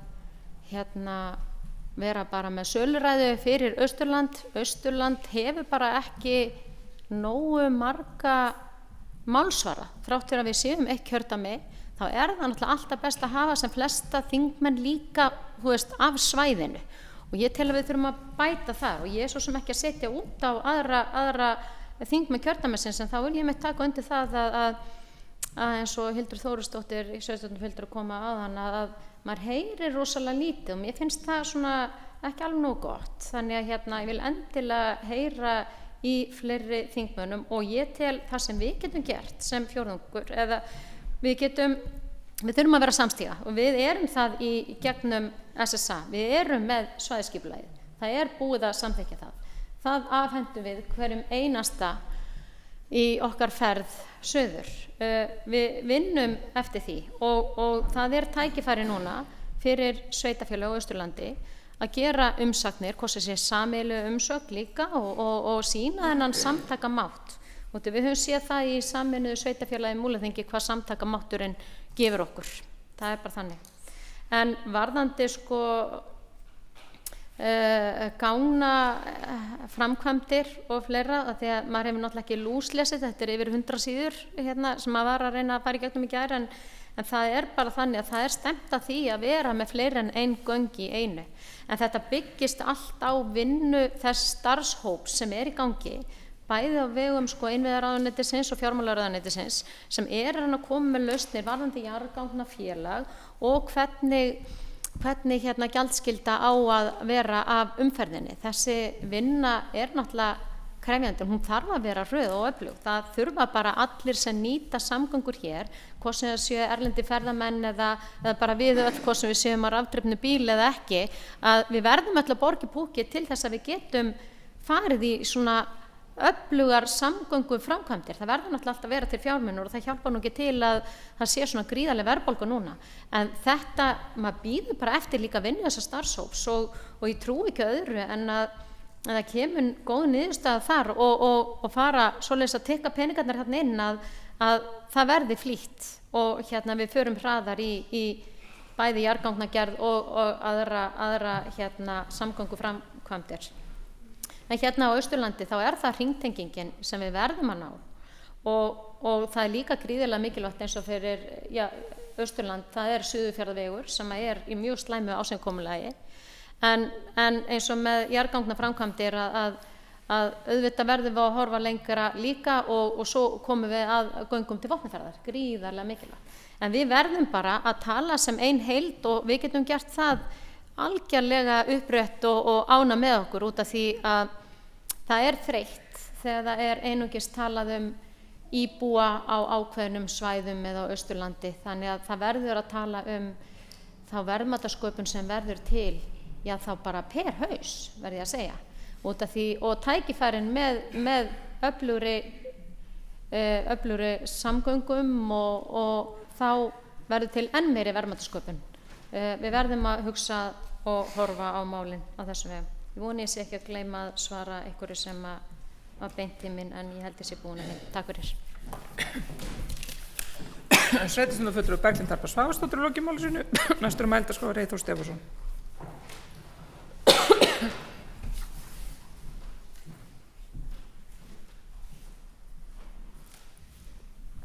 Frú forseti og annað fólk. Ég vildi bara árétta það sem kom fram í máli forseta sveitarstjórnar. Ég treysti byggðarráði alveg mætavel til þess að gera umsögnina, en þetta snýr nú kannski líka að því að þeir sem kusu okkur til þess að gegna þessu starfi eiga kannski rétt á að fá að sjá hvernig sveitarstjórnin þeirra fjallar samgönguáætlun, hvernig það er svona að sé í mýflugu mynd þegar að, ég ætla að leyfa mér að segja að það sé enginn búinn að lesa samgönguáætlun í þaula þegar hún kom í gær. Ég á bara von á því að þessu verði frestað því að það verða langt um flesta sveitarstjórnin í fríi, þannig að ég gerir bara ráð fyrir að þessum umsagnarfresti verði lengt í honum, en hvort sem umsögninu verði komin frá byggðarráði eða ekki, þá legg ég bara til þá á ágreiningsfundi þá höfum við hann á dagskrá hvort sem er og það er bara hægt að reifa hvað stendur í umsögninni og meðal annars og áætlunin alltaf. En já, ég ætla ekki að flytja breytingartillögu, mér finnst bara getur vel verið að ég hafi bara samband við ráðuneytið sjálfur.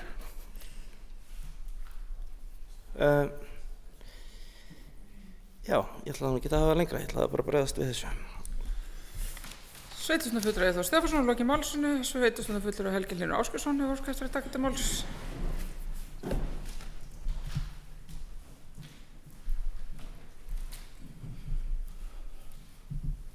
Forseti, Þröstur Jónsson, sveitarstjórnarfulltrúi,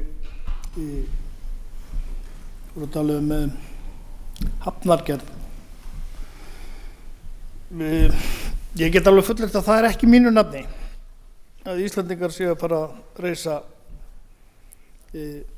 höfn fyrir herskip eða bæta hafnaraðstöðu. Og mér finnst það gríðarlega sorglegt að þetta sé í umræðum.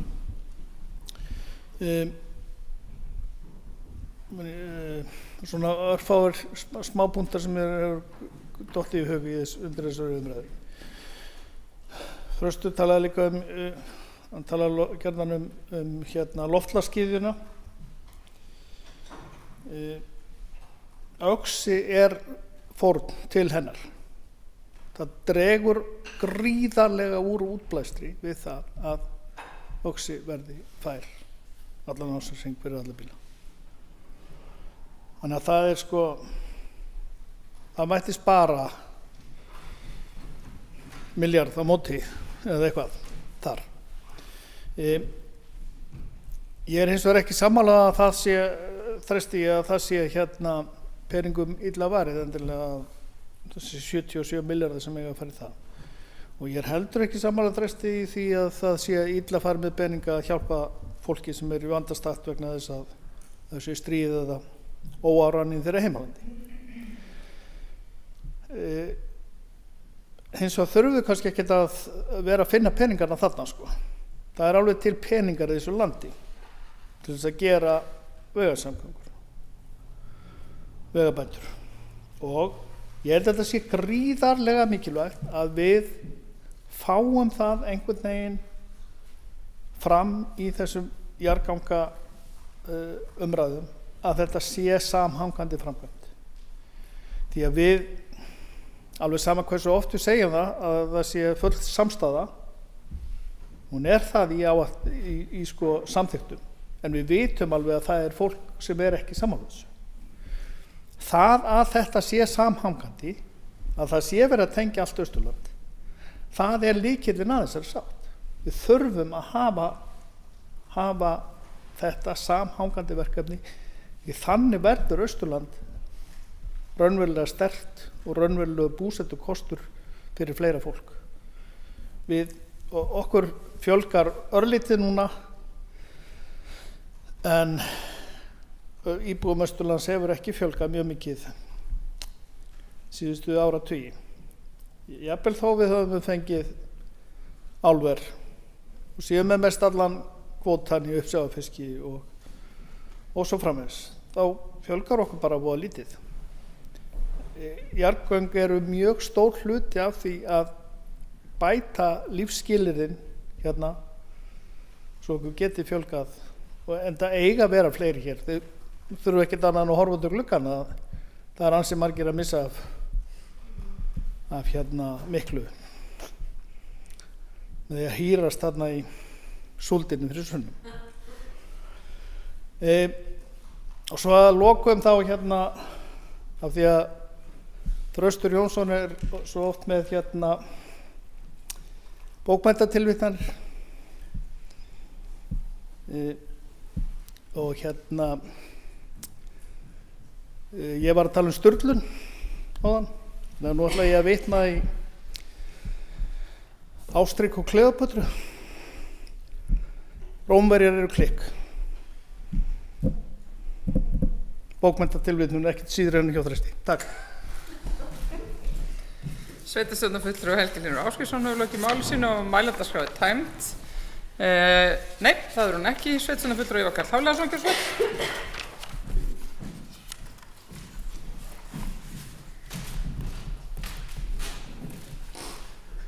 Frú forsetana funda fólk.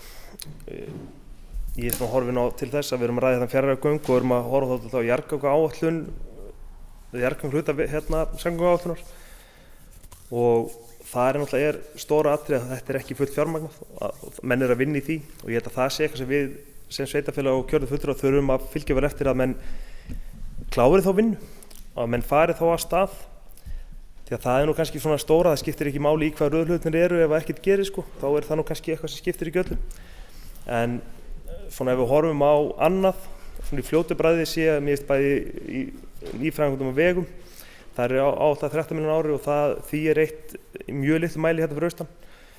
Hafnirnar, það nú komin pening fyrir þetta Seyðisfjörðhöfn, en ég sá hvergi Djúpavog því að það nú töluverð uppbygging áfram varðandi skemmtiferðaskip og annað. Þannig að það ljóst að það töluverð verk sem býður okkar að við lesa yfir Skagamenn-Gönguáætlun og fara aðeins yfir.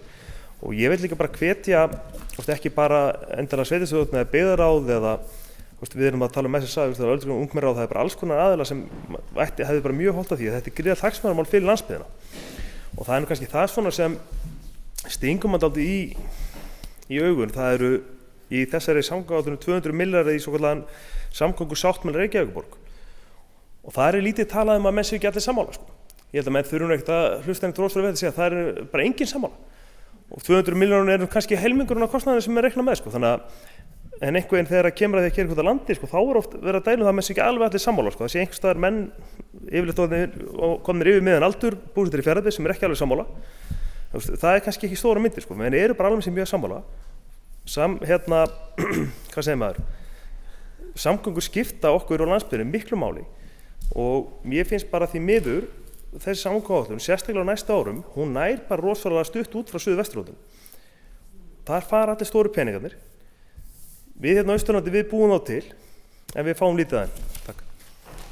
Sveitarstjórnarfulltrúi Ívar Karl Hafliðason hefur lokið máli sínu, sveitarstjóri Björn Ingimarsson hefur óskað eftir að taka til máls. Forseti og gott fundafólk, það bara aðeins að koma inn á það sem hefur komið hér fram varðandi þessa tillögu samgönguáætlun að því að sveitarstjórnarfulltrúi Ívar Karl kom hér inn á áðan að varðandi hafnirnar. Það ég ætla nú bara að koma því á framfæri að þessar áherslur sem við höfum verið að vinna með, þær hafa sem betur fyrir allar ratað inn í þessar áherslur, eða inn í þessa tillögu að samgönguáætlun. Bæði varðandi Borgarfjörð og eins framkvæmdi hérna við Seyðisfjörð. Í þessari samgönguáætlun gert ráð fyrir framkvæmdum á höfninni í Borgarfirði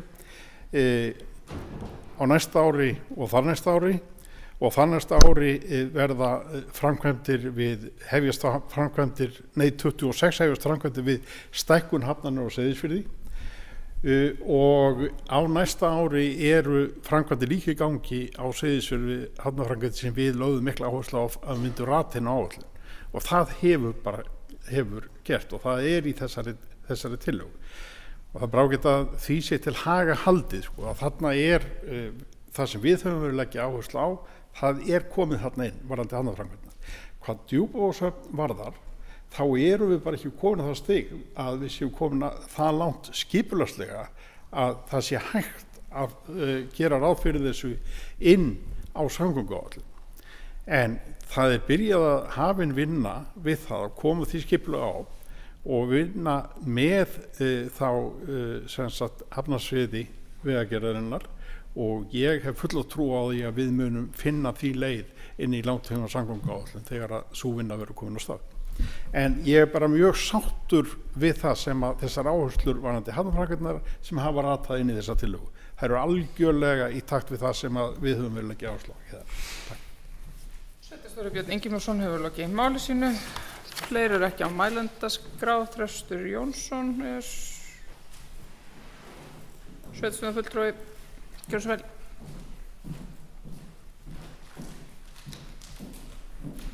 Já, forseti, annað fundafólk. Ég held ég var svo stoltur að ég var svo svakalega menningarlegur í allum bókmenntatilvitnunum og tala ekki biblíutilvitnum, en núna skaut sveitarstjórnarfulltrúi Helgi Hlynur mig gjörsamlega niður með tilvitnun sinni í Asterix-bækurnar. Aljóst. Margt gott hafa komið hér fram í þessari umræðu og bara aðeins með Öxi og Djúpavog sko. Þetta eiginlega alveg grafalvarlegt mál með Öxi 2033. Ég held að Djúpavogsbúar mikið til hafi samþykkt þessa sameiningu sem var nú dálítið bara tæp þar niður frá á grundvelli þess Aksavegur, þetta myndi flýta Aksavegi mjög mikið. Svo fá þau skilaboð núna, nei, það bara engin Aksavegur fyrir 2033. Ég held menn hljóta að fara að ræða það, allan hugsa það þar niður fyrir að bara ganga út úr þessu sammenningu. Forsendan farin, hins stærsta forsendan.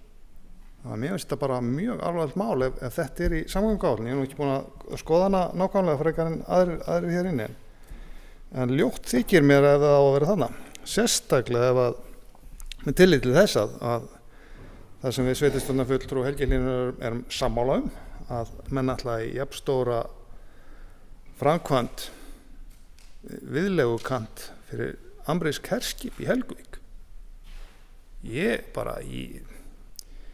veit, já, Rómverjar eru klikk. Það víst alveg eitt sem örugt. Ég treysti ekki alveg þó að það sé verið að segja að Fjarðarheiðargöng að byrja 2025, vonandi verður það, en eins og við komum fram hér þá er ekki búið að fjármagna og það er ekki búið að fjármagna hlutina, þá er það fugl í skógi. Það hefur bara alltaf sýnt sig. Og ég held við megum alls ekki sofna á verðinum að agitera fyrir þessum göngum áfram, breyta almenningsálitinu sérstaklega á suðausturhorninu gagnvart þeim. Og þar höfum sveitarstjórn hér og þá meirihlutinn sem minnsti hlutin í suðausturhorn gagnrýni hann, við eigum nú að gera það, stigið er náttúrulega alvarlegt feilspor. Vegna þess að þessi göng eru ekki eingöngu fyrir Seyðfirðinga, ég hef sagt áður, fyrir Seyðfirðinga komast upp á hérað í flug eða eitthvað. Þetta er mikilvægt mannvirki til þess að tengja saman flugvöll og höfn. Þetta er mikilvægt mannvirki til þess að auka hér verðmætasköpun eins og sveitarstjórnarfulltrúi Berglind Harpa nefndi áðan.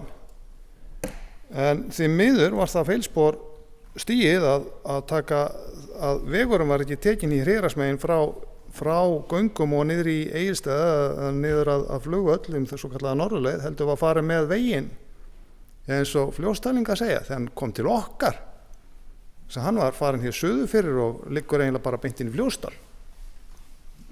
Ég hef bara aldrei skilið þá framkvæmd og þetta er gert í trássi við almenningsálitið á Fljótsdalshéraði og víðar. Borgarfirðið eystra er ansi hræddur og ég má bara til með að skjóta hér á ágæta félaga mína, ekki í meirihlutanum heldur í minnihlutanum, þá sem hafa sterkasta atkvæðavægi miðað við íbúafjölda í byggðakjarna, sveitarstjórnarfulltrúana frá Borgarfirði, sem samþykktu þessa suðuleið. Við gerðum Borgarfjörð ennþá afsjektari en hann er í dag. Staðið fyrir að toga nær með svo kallara norðurleið. Þetta samþykktur og ég held að menn hafi þar snúist þar einhvers staðar á milli funda vegna þess að ég heyrði lengi vel að menn væri á þessari norðurleið þar.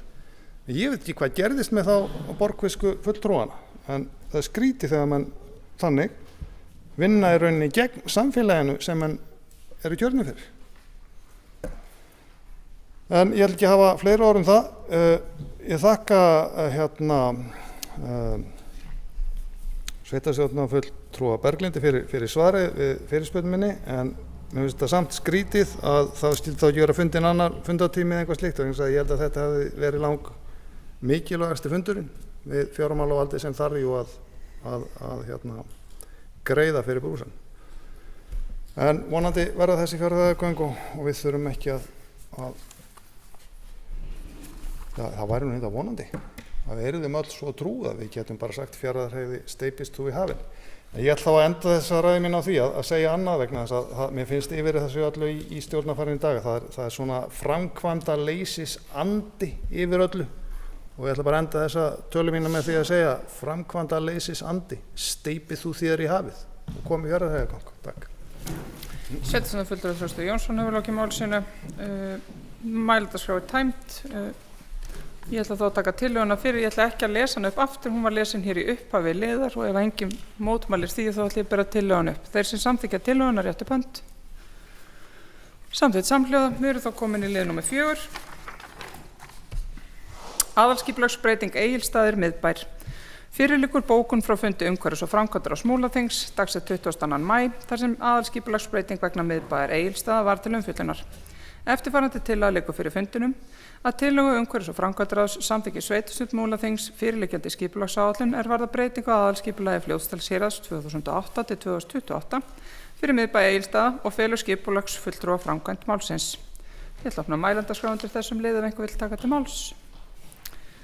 Svo ekki, þá tekið tillöguna til afgreiðslu. Þeir sem samþykkja réttu upp hönd. Það samþykkt samhljóða. Við erum þá komin í lið númer 5. Aðalskipulagsbreyting Seyðisfjörður, Keilur undir Bjólfi. Fyrir liggur bókun frá fundi umhverfis- og framkvæmdaráðs Múlaþings dagsett 15. maí þar sem aðalskipulagsbreyting vegna varnarkeila norðan Öldugars var til umfjöllunar.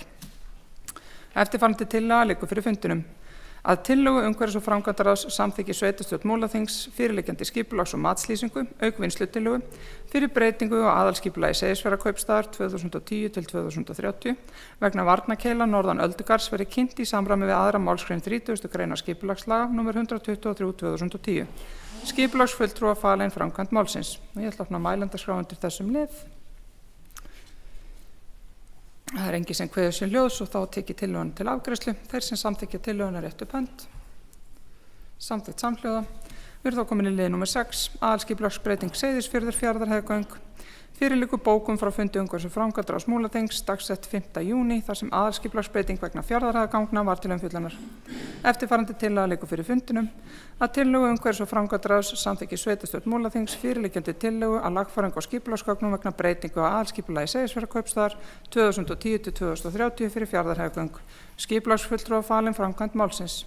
Ég ætla að mælendaskrá undir þessum lið ef einhver vill taka til máls.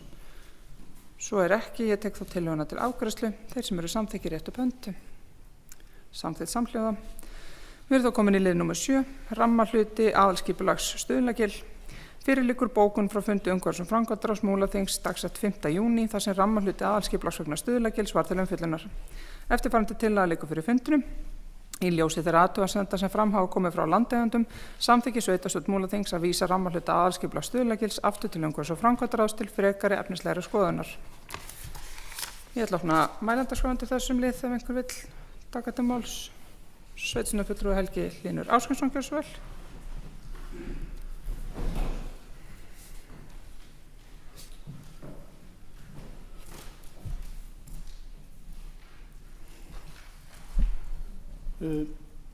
Forseti, ég ætla að ávarpa þig sem formann nefndar. Þetta Stuðlagilsmál búið að ganga lengi, stórt mál. Framkvæmdir voru hafnar löngu áður en að byrjað var að vinna skipulagi. Það kom fjármagn til uppbyggingar án þess að lett skipulagið fyrir. Það sprungið gjörsamlega út sem ferðamannastaður. 110.000 manns komu þar í fyrra. Áætlað að vera mun fleiri á þessu ári.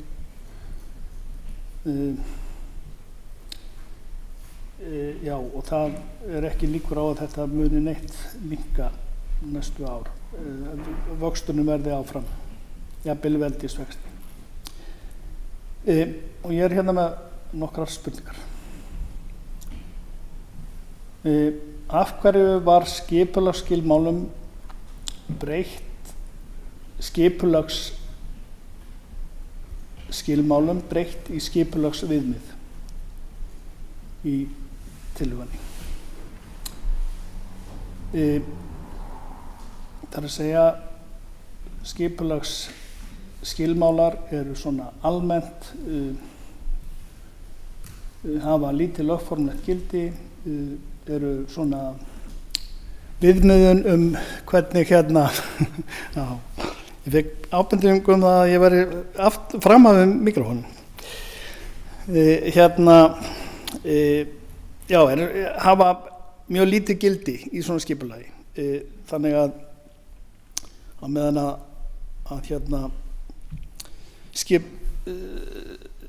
viðmið hafa lítið gildi. Þannig að það gerir skipulagið mun svona veiga minna. Hvernig stendur það að vegurinn innan við Stuðlafoss sem var í skipulagstillögunni skilgreindur sem þjónustustígur nú skilgreindur sem tengivegur? Þetta er gríðarlega stórt mál. Það er sem sagt, tengivegur vegur þar sem menn keyra og miðað við það þá á að fara að keyra alveg inn að Stuðlagili, sleppa gönguförðunum. Þetta skiptir sko ferðaþjónustuna og efnahagssvæðisins bara gríðarlega miklu máli að menn stoppi við. Þetta sé dagur sem fari í þetta en ekki bara hálftími út úr bílnum. Þetta skiptir veitingastæði, gististaði og aðilar á svæðinu mjög miklu máli. Og í þriðja lagi, af hverju var skipulagsráðgjafinn sem fór með málið í öllu ferlinu ekki kallaður til fundarins? Að þessu sögðu þá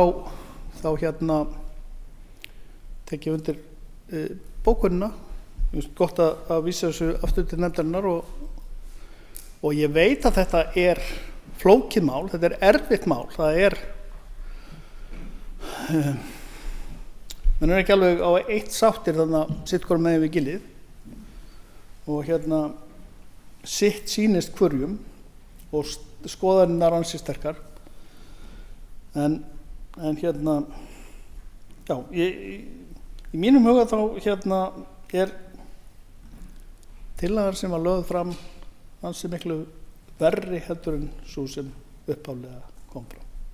Takk. Máli sínu. Ég ætla að biðja fyrsta varaforsetum að taka við stjórn fundarins þar sem að forseti hyggst taka til máls.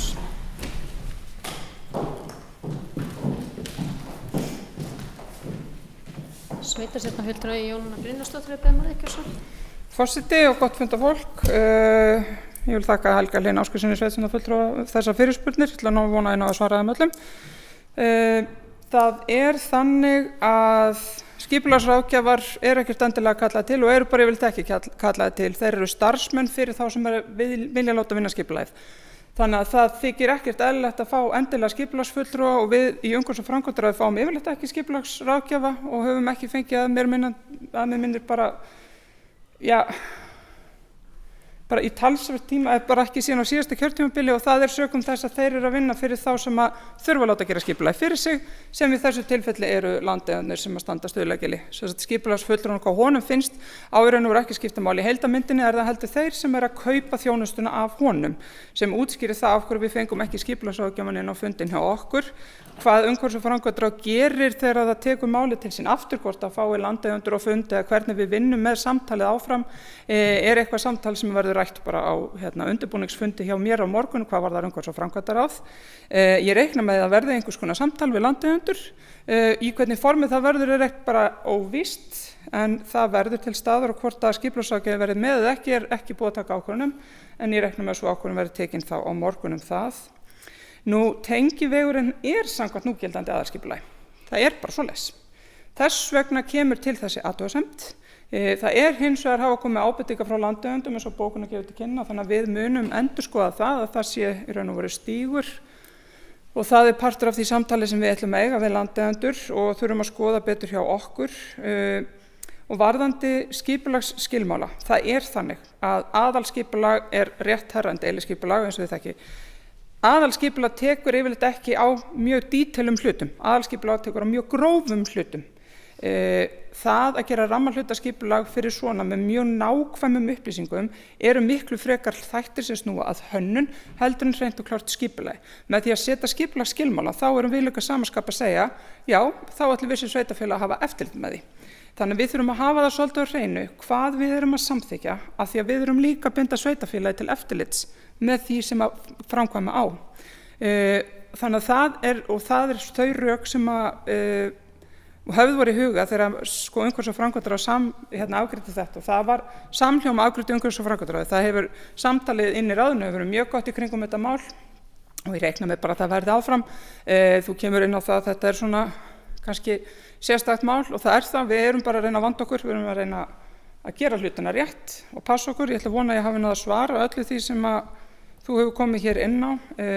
En á öðru leyti því þá verður þetta tekið fyrir aftur umhverfis- og framkvæmdaráðið því í VG að sjálfsögðu ykkar fulltrúar þar sem eru í góðu samtali við okkur og ég vonast bara til þess að við náum að klára þetta á farsælan hátt. Ég held að það sé svo sem engin sérstök töf eitthvað núna. Þetta mál sem búið að vera lengi í vinnslu en ofboðslega mikilvægt að klára og ég bara vona okkur beri gæfi til að klára þetta á þann hátt að allir séu sáttir og þá getum við farið að byggja ennþá frekar upp þennan ofboðslega flotta stað okkar, ferðamannastað sem ég vona við komumst öll í að skoða í sumar. Takk fyrir. Jóna Brynjarsdóttir hefur lokið máli sínu. Fleiri sem vilja kveðja sér ljós. Ívar Karl Hafliðason, sveitarstjórnarfulltrúi, gjörðu svo vel og þar á eftir Helgi Hlynur Ásgrímsson. Já.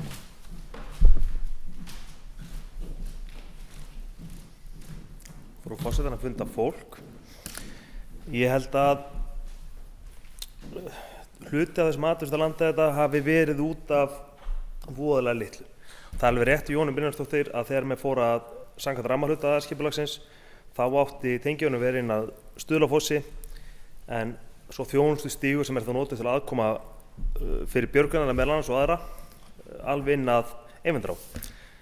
Á fundunum þá kemur það í ljós að samkvæmt aðalskipulaginu þá virðist tengivörun áallega inn eftir og það er ljóst að það er mjög erfitt að þetta þarf bara að tala saman með aðalskipulaginu ræður.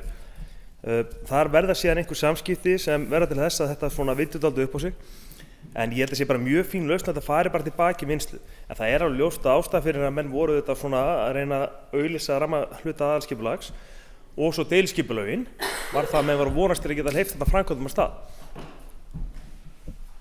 Ég held að það sé bara þannig, það verður bara lítið það í sumar. Menn munu áfram bara tína upp klósettpappír þarna og svona þetta verður bara frekar hrátt. En höfum þó í rauninni, ég hef ekki segja 6 mánuði til að klára þetta betur. En ég held að svona þessar athugasemdir og þetta er svona þessi stormur sem varði eftir þessar afgreiðslur og bókun umhverfis- og framkvæmdanefndar lýsi bara dálítið þessari viðkomandi stöðu sem þetta mál er í. Þegar er ljóst að það er ekki sjálfgefið að landeigendur séu sammála hvernig á að gera þetta. Það er ekki sjálfgefið að landeigendur á einum stað ætla að skipta sér að hvar hinn ætlar að hafa aðkomu eða hvernig, yfirleitt vinna með bara sín skipulag sjálfur. Það er eins og tilraun til þess að koma öllum að, til þess að gera Stuðlagil, sem klárlega er einn stærsti segull Austurlands, að svona alvöru ferðamannastað. Þannig að ég vona bara að venn gefist ekki upp að við náum að klára þetta með öllum landeigendum, með þeim, því að án þeirra þá verður ekkert rammaskipulag. Af því að við erum bara með aðalskipulag í gildi núna, og svo erum við að bíða nú eftir 3 deiliskipulagum, hver á sínum stað. Þannig að ég held að þetta sé svona eins og þetta verður ekkert auðvelt verk, en ég treysti bara nefndinni til að fara yfir þetta og það er alveg ljóst að þetta verður ekkert einn aðeil sem er ráða hvernig hlutinni verða, menn þurfa að mætast þetta á einhverjum miðri leið. Og þú spurði varðandi skilmáluna, hvort þið skilir það viðmið. Það komum bara athugasemdir varðandi það að skilyrðin sem var sett fram á þessum aðila sem gerði rammahluta aðalskipulagsins, þetta var mjög dítilað og í rauninni það dítilað að manni finnst þetta svona eiginlega frekar þetta er bara, þegar þú farin kornastæði í stígum mannað, að það er alveg spurning hvort þú ætlar að hafa það inn í rammahluta aðalskipulags, hvort sér þetta ekki komin óþjóðlega langt. Að við erum ekki rammahluta aðalskipulags, það er ekki verið að hanna staðinn sko.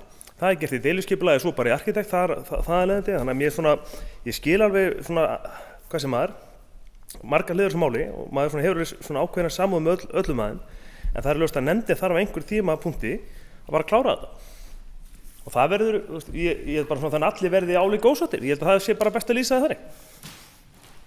Karl Hafliðason hefur lokið máli sínu og Helgi Hlynur Ásgrímsson hefur orðið gjörðu svo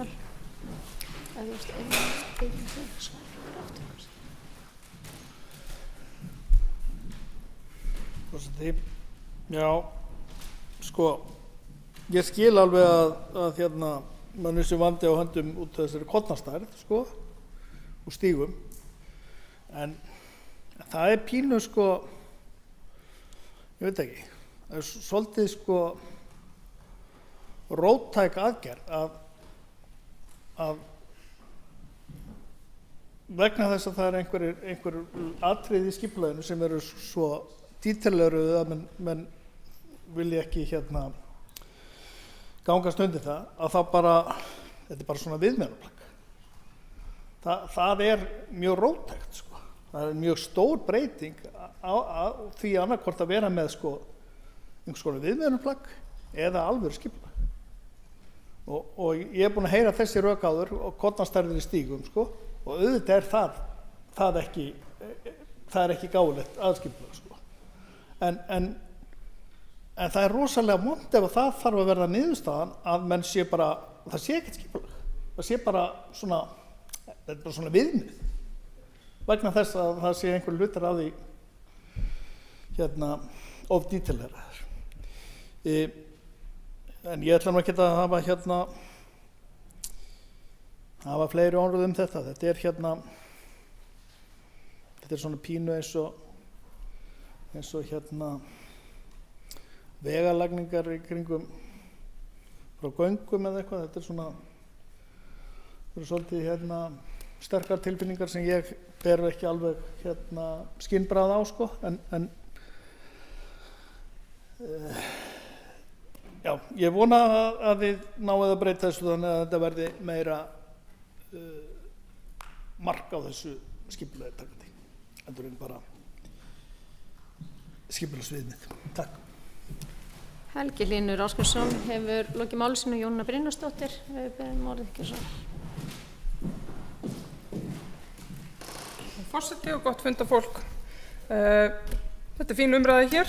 Mér langar að halda aðeins áfram með hana. Eins og sveitarstjórnarfulltrúi Ívar Karl Hafliðason kom inn á, að þá er það þannig að samkvæmt aðalskipulaginu að þá er tekið fram vissir þættir, síðan kemur deiliskipulagið, síðan er það þessi hönnun. Það er að segja við ákvæmum fyrst hvernig ramminn á að vera, deiliskipulagið segir okkur svo nákvæmlega hvernig þetta nána betur útfært og síðan kemur eitthvað sem hannar þetta.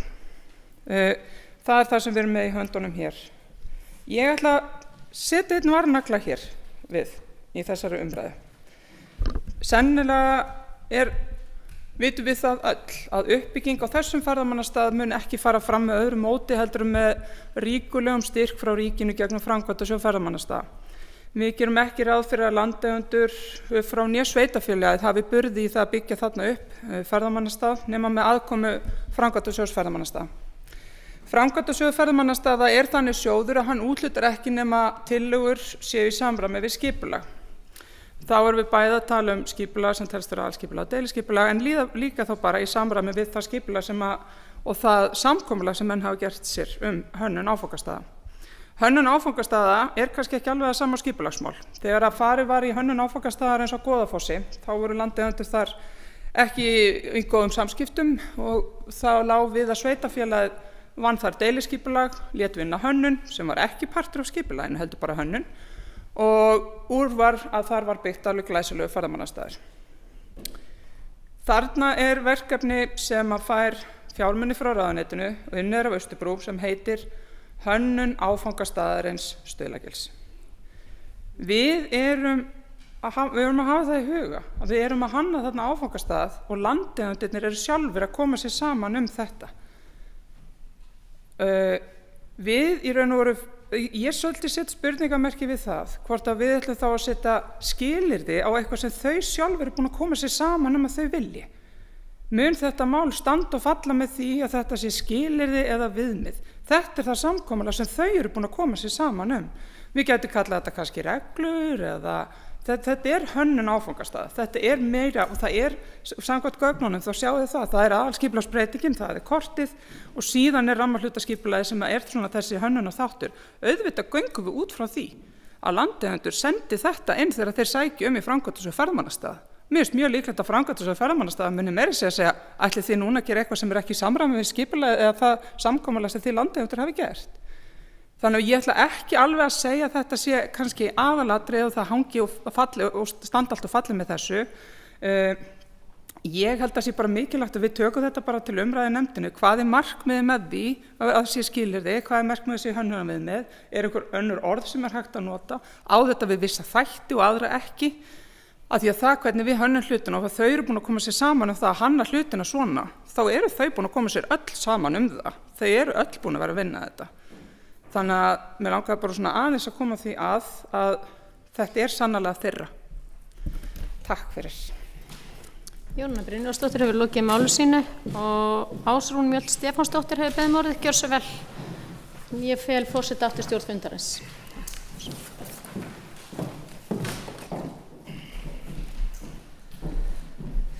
Já, frú forseti og annað gott fundarfólk.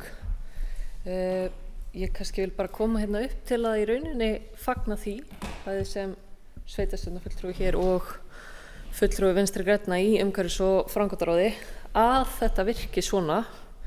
Í rauninni kemur hérna inn á borð þetta mál og það koma athugasemdir við það og því vísað aftur til umfjöllunar í nefndinni og fyrir mér það bara góð stjórnsýsla í raun að það sé hægt að taka þá á móti þeim athugasemdum sem berast. Það er hægt að eiga þessa umræðu hér og svo þetta tekið til umfjöllunar aftur.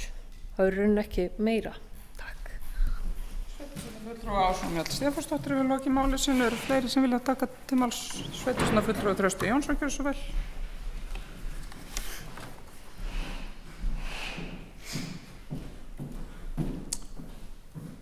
Forseti annars sveitarstjórnar fólk, fín umræða og mjög skemmtilegt með þetta rammaskipulag, mér finnst það áhugavert. Ég ætla bara að nýta tækifæri hér og taka undir athugasemdir landverndar. Svo athugasemdir reyndar ekki beinlínis við rammaskipulagi heldur mjög tengt og það er þessi áform svo kallaða, heitir hún ekki Klaustursvirkjun, Klausturselsvirkjun fyrir ekki, sem er vindorkuver þarna í nágrenninu og bara með leyfi forseta að lesa hérna eina málsgrein úr athugasemd landverndar þar sem þeir lýsa áhyggjum sínum.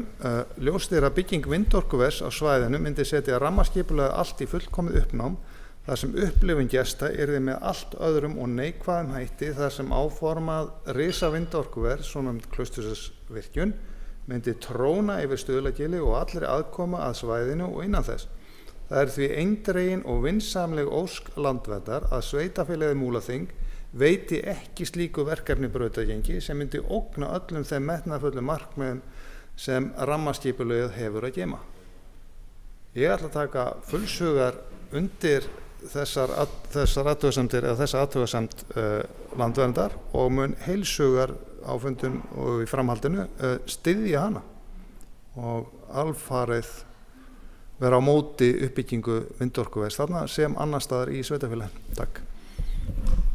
Sveitarstjórnarfulltrúi Trausti Jónsson hefur lokið máli sínu. Eru fleiri sem vilja taka til máls? Sveitarstjórnarfulltrúi Helgi Hlynur Ásgrímsson koma til svara sennilega, þetta er ekki annað skipti sem þú kemur.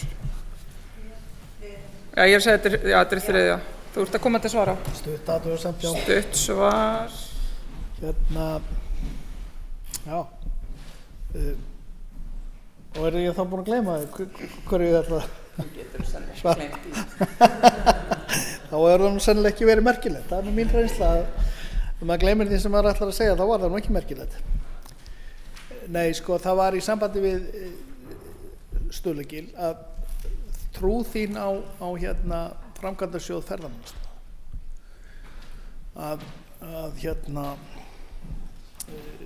Það að skipulag þegar fyrstu styrkirnir komu í Stuðlagil það var ekkert skipulag, það var bara ekki til, þannig að við fyrstum nú gera svona dálítið mikið úr því að eitthvað viðmiðunarskipulag hjá okkur bara trompi það hvað framkvæmdasjóður ferðamannastaða gerir og mér finnst það af því að við þurfum svolítið að læra á því landið í heild þannig að opnast þarna ferðamannastaður, það er farið á stað, hann byggist ofboðslega hratt upp og innviðirnir ná ekki að fylgja eftir og þannig lendi framkvæmdasjóður ferðamannastaða, já, hann getur vel verið að reyna að vera ekki gegn skipulagi en þeim verðist vera svona nokk saman hvort að skipulagi sé fyrir hendi eða ekki. Takk.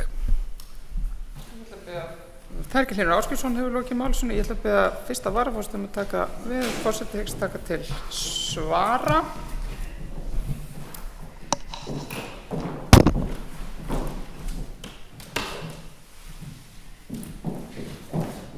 Sveitarstjórnarfulltrúi Jónína Brynjarsdóttir beðið um orðið.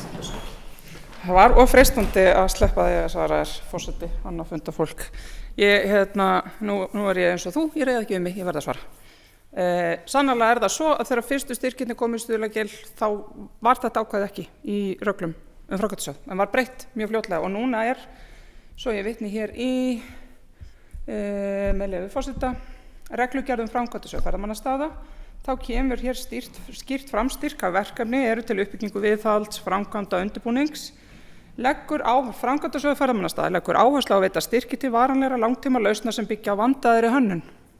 Að öllu jafni ekki gert ráð fyrir að sjóður veiti fjármagn til uppsetningar skemmtilausna nema undantekningartilvikin að ræða, heldur varanleg mannvirki.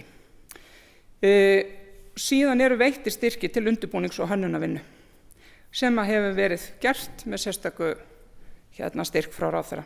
Þannig að já, ég tel að það sé býsna vel tryggt í framkvæmdasjóð að það verði að vera bæði fyrir hendi skipulag og hönnun og sem það sem að sjóðurinn gerir, hann vill styrkja fólk fyrst til þess að fara í þessa hönnun og síðan að framkvæma það sem í hönnuninni í staðinn fyrir að fara í skyndilausnir.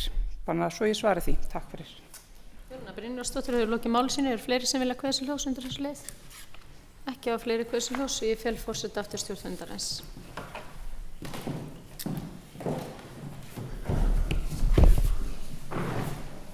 Við erum í lið númer 7. Ég var búin að lesa tillöguna upp. Ég hyggst ekki að lesa hana upp aftur nema að ég fá eitthvað sérstök mótmæli. Mælendarskrá hefur verið tæmd og ég tek málið þá til afgreiðslu. Þeir sem eru samþykkir réttu upp hönd. Samþykkt samhljóða. Við erum þá komin í mál númer 8. Deiliskipulag aksturs íþróttasvæði undir Skagafelli, Eyvindarárdal. Fyrir liggur bókun frá fundi umhverfis- og framkvæmdaráðs Múlaþings dagsett 5. júní þar sem deiliskipulag aksturs íþróttasvæðis undir Skagafelli var til umfjöllunar. Að tillögu umhverfis- og framkvæmdaráðs samþykki sveitarstjórn Múlaþings að sótt verði til iðnaðarráðuneytisins að veitt verði undanþága frá grein 5.3.2.5 í skipulagsreglugerð lið D vegna fjarlægðar milli bygginga og vega fyrir lóð aðstöðuhús í deiliskipulagi fyrir aksturs íþróttasvæði í Skagafelli. Skipulagsfulltrúa falin framkvæmd málsins. Ég ætla að opna mælendarskrá til þessum lið. Enginn hyggst taka til máls, þá tek ég tillöguna til afgreiðslu. Þeir sem samþykkja tillöguna réttu upp hönd. Samþykkt samhljóða. Við erum þá komin í mál númer 9. Deiliskipulagsbreyting Miðvangur 8. Fyrir liggur erindi frá stjórn Sigurgars EHF varðandi byggingu fjölbýlishús við Miðvang 8 á Egilsstöðum. Sveitarstjórn fulltrúi Björg Eðvarsdóttir. Gjörðu svo vel.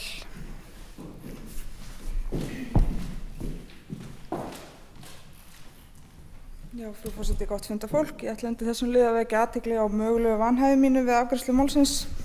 Þarna undir hagsmuni fólksins tengist mér nánum fjölskylduböndum, auk þess að í stjórn umrædds félags situr einnig nánum fjölskyldumeðlimur. Þannig ég legg það hér með í hendurnar á forseta. Takk fyrir það. Ég ætla þá að opna mælendarskrá undir því tillögu Bjargar eigið vanhæfi. Einhver sem vill taka til máls? Þá tökum við til afgreiðslu vanhæfi Bjargar Eðvarsdóttur. Þeir sem telja hana vanhæfa rétt upp hönd. Það samþykkt. Einhver á móti? Nei, það þá samþykkt og við biðjum Bjargar Eðvarsdóttur að víkja úr sal meðan afgreiðsla málsins fer fram. Svo stór salur. Eftirfarandi til að liggur fyrir fundinum. Sveitarstjórn Múlaþings samþykkir að vísa fyrirliggjandi frá Sigurgarði EHF til umhverfis- og framkvæmdaráðs til afgreiðslu. Sveitarstjórn beinir því til umhverfis- og framkvæmdaráðs að teknar verði til endurskoðunar reglur varðandi mögulega afslætti vegna byggingar íbúðarhúsnæðis á miðbæjarsvæði Egilsstaða og horft verði til þess endurskoðun á fyrri afgreiðslu ráðsins varðandi fyrirliggjandi erindi. Ég ætla að opna mælendarskrá undir þessum lið og ætla að biðja fyrsta varaforsetum að taka við þar sem forseti hyggst taka til máls.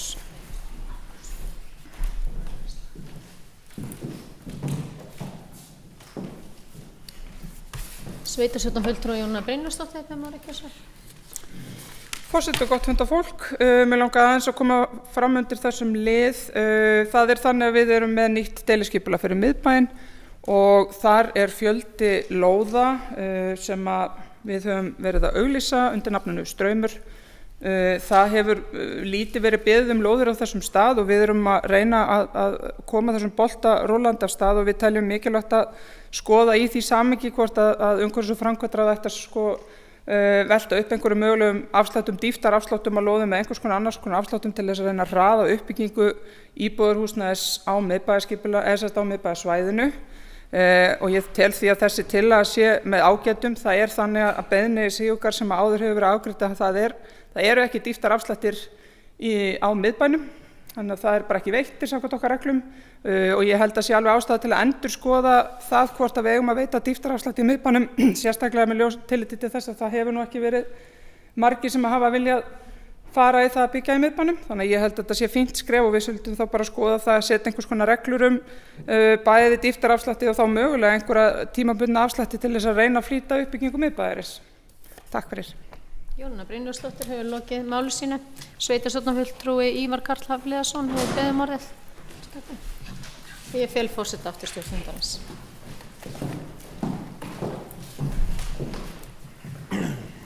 Frú forsetann að funda fólk. Mér finnst vel um þessu tillögu. Ég held að ég tek undir með sveitarstjórnarfulltrúa Jónínu Brynjólfsdóttir varðandi það að það er töluvert síðan við klárum skipulagið í miðbænum og það hefur svona farið hægara stað en við vonuðumst eftir. Ég ætti þessi leið til þess að íta við, sérstaklega í ljósi þeirra vöntuna sem er á húsnæði. Og ég vil bara líka minna á það, við þurfum líka að leysa þær ákveðin mál sem eru uppi í hluta af þessu skipulagi. Við þurfum svona að fara að komast á þann stað að næsta sumar verði þá klára að hefja framkvæmdir í öllum þessu nýja skipulagi. Ég held að það skiptir út alveg máli. Að það er ekki bara skortur á íbúðarhúsnæði, það er líka skortur á verslunarhúsnæði, þjónustuhúsnæði og lóðum. Og ég held að það sjáu það flesti sem hérna að sú mynd af miðbæ sem við teiknum þarna upp væri okkur mikið til framdráttar ef við náum að koma honum af stað og ég held að sé eftir ýmsu sælast að reyna svona aðeins að kannski gera einhvers konar tímabundna freistingar til að reyna að fá þetta af stað. Takk. Sveitarstjórnarfulltrúi Ívar Karl Hafliðason lokið máli sínu. Sveitarstjórnarfulltrúi Hildur Þórsdóttir óskar eftir að taka til máls.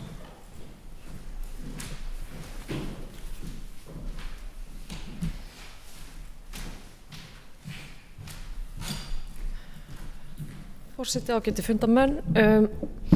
Ég bara fagna þessar málsmeðferð. Eins og hefur komið fram þá er Sigurgarður með frumkvæði sínu að fara að byggja fjölbýlishús fyrir eldri borgara á Héraði og það er geysilega mikilvægt að þessi bygging rísi, þannig að ég held að það sé mikið í húfi að við finnum leiðir til þess að létta undir með þeim kostnaði sem þessu fylgir og mætum þessu máli af sanngirni út frá reglum dýpt og fleira. Takk. Sveitarstjórnarfulltrúi Hildur Þórsdóttir hefur lokið máli sínu. Fleiri hafa ekki skráð sig á mælendaskrá. Ég ætla þá að taka tillöguna til afgreiðslu ef fleiri vil ekki tjá sig þetta. Svo er ekki. Ég ætla ekki að lesa tillöguna upp aftur en ég ber hana þó upp. Þeir sem samþykkja hana, rétt upp hönd. Samþykkt samhljóða. Það má þá sækja sveitarstjórnarfulltrúa Björgu Eyþórsdóttur aftur fram. Hver er snegstur?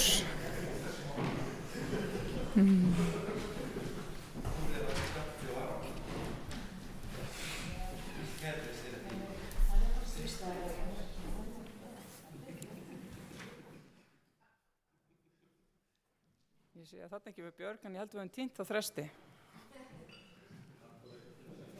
Hann fór eitthvað þangað að leita þér.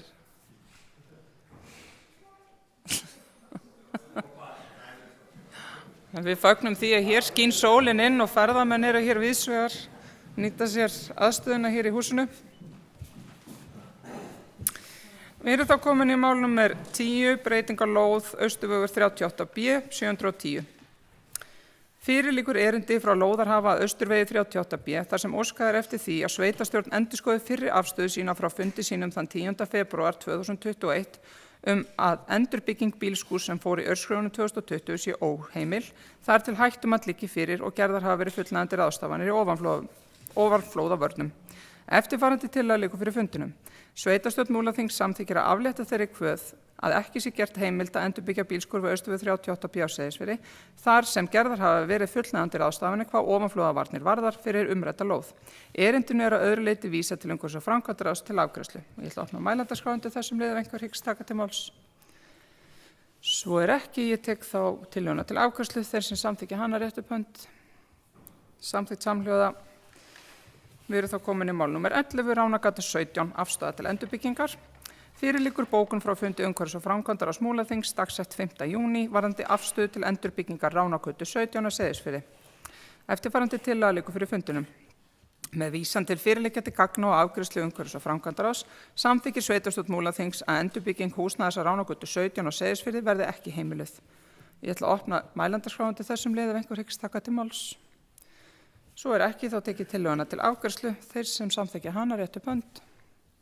Samþykkt samhljóða. Við erum þá komin í mál númer 12, ályktun SFA stöðu almenningsbókasafna á Íslandi í dag.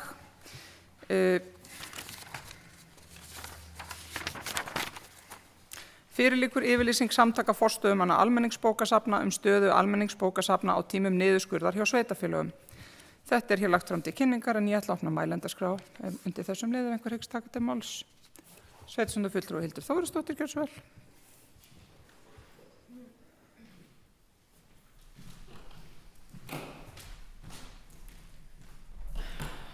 Forseti, ágætu fundarmenn. Ég ætla aðeins að stikla á stóru hér í yfirlýsingu samtaka forstöðumanna almenningsbókasafna. Hlutverk almenningsbókasafna á Íslandi hefur aldrei verið mikilvægari en nú á tímum hraðra tæknibreytinga, fólksflutninga, loftslagskvíða og aukinnar einangrunar og einmannleika. Bókasöfnin styðja þau sem eru nýkomin í samfélagið, upplýsa, miðla og kynna, aðstoða íbúa við að sækja sér þjónustu og ekki hvað síst auka áhuga á lestri og ýta undir samfélagsþátttöku.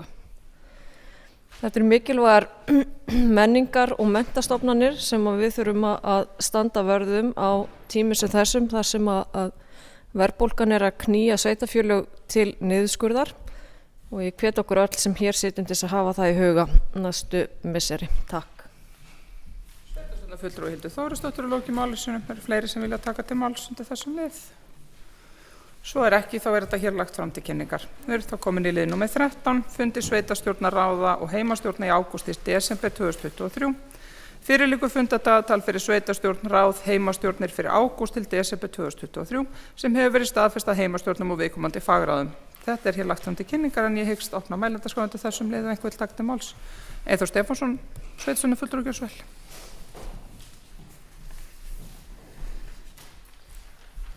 Já, frú forseti og fundafólk. Ég vildi bara koma með eina ábendingu varðandi þetta að ég skal viðurkenna upp á mig skömmina að þegar þetta var á dagskrá heimastjórn Borgarfjarðar þá tók ég ekki eftir þetta, það var Excel-skjal sem fylgdi með og ég tók ekki eftir bara fyrir á fundinum sjálfum að þar var ekki gert ráð fyrir að það væri frí hjá heimastjórnum. En það hefur alltaf verið í Múlaþingi að það sé sleppt einu fundi yfir hásumarið. Svo var það ekki þegar ég opnaði hinn flipan og þá sá ég að það var júlífundur líka.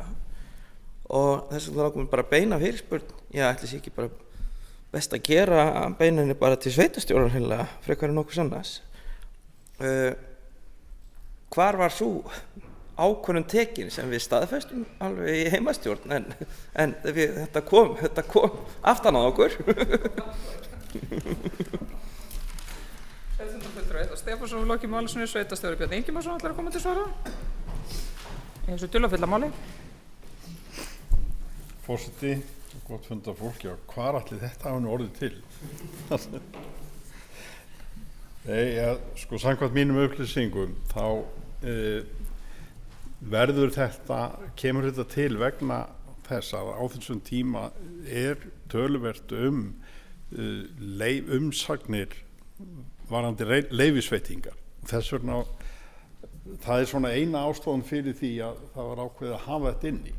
En ég held að það sé bara mikilvægt að menn átti sig á því að liggi ekki fyrir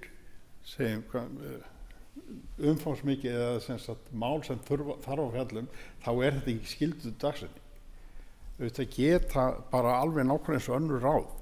Það alveg dæmi það að við sjáum fram á það að það eru bara töluvert lítið af málum sem liggur fyrir viðkomandi fundi og hann felldur niður. Þannig að heimastjórnin getur alveg hver og einn á bara að taka afstöðu til þess. Þurfum við að funda, þurfum við ekki.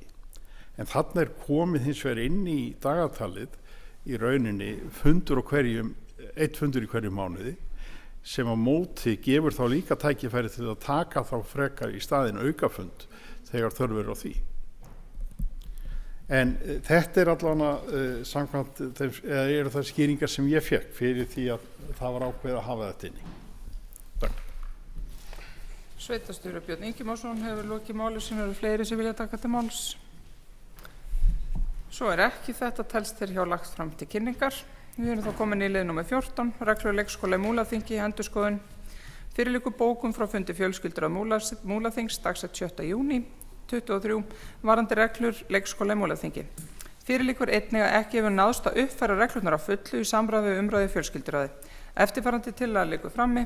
Afgreiðslu fresta þar til endanlegar reglur liggja fyrir afgreiddar af fjölskylduráði. Og ég ætla að opna mælendaskrá undir þessum liði ef einhver hyggst taka til máls. Sveitarstjórnarfulltrúi Eyþór Stefánsson, gjörðu svo vel.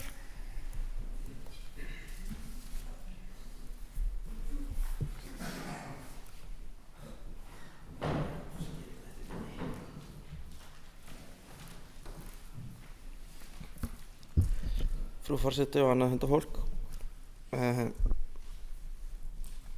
Ég ætla nú bara að byrja á að segja það að mig ber ekki, þegar ég sá þessi bókunardrög í fyrsta skipti, þá skildi ég ekkert hvað menn voru að meina. Því að í mínum huga er bókunin þennan lið frá fjölskylduráði alveg skýr. Þetta var samþykkt og sá sem hér stendur gerði það með óbragð í munni. Því að það er ekkert mjög skemmtilegt að öllu leyti innihald þessara reglna að mínum dómi. Og ég fór og hringdi og spurðist fyrir hvað menn væri að meina, hvað væri málið, og þá var verið að vísa í að þetta hefði átt að vera tímabundið til 1 árs. Og það væri svo sem ekkert í fyrsta skipti sem eitthvað fyrir fram hjá mér á fundi, en ég man bara ekkert eftir að það hefði verið reifað í fjölskylduráði, þetta ætti bara að vera tímabundið til 1 árs. En það var þarna undir öðrum lið þar sem við hins vegar bókuðum það að eftir ár skildum við rannsaka hvaða áhrif þetta hefði á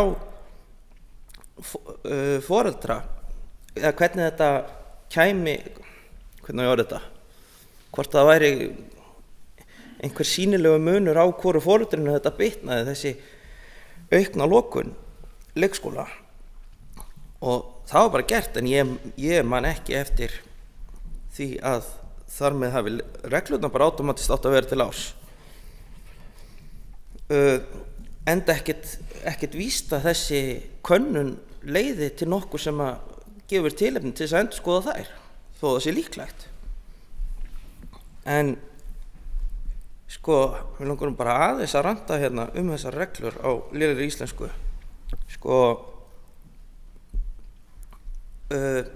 Eins og ég skil málahögstu, þá er það svo að leikskólakennarar fengu einir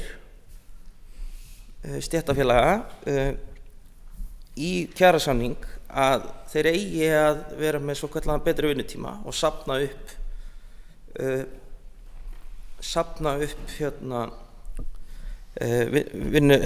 fá frídaga, safna upp frídögum. Og hvað er þetta núna að hafa í för með sér? Jú, það er lokun milli hátíða. Það eru skyldu 5 vikna lokun yfir sumarið. Og dagar sem leikskólar eru ekki opnir í Múlaþingi stefni í að vera langt umfram venjulegan orlofsrétt sem almennur starfsmaður hefur á vinnumarkaði. Þannig að þetta mun bitna fyrst eða verst á þeim sem hafa lítið bakland hérna. Fyrir vita það að nú erum við búin að samþykkja það að við séum barnvænt sveitarfélag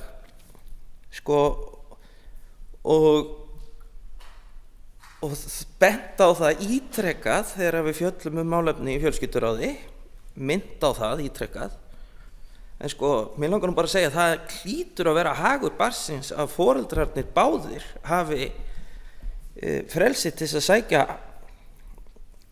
eða svigrúm skulum við kalla, til þess að sækja tekjur, til þess að reka heimilið.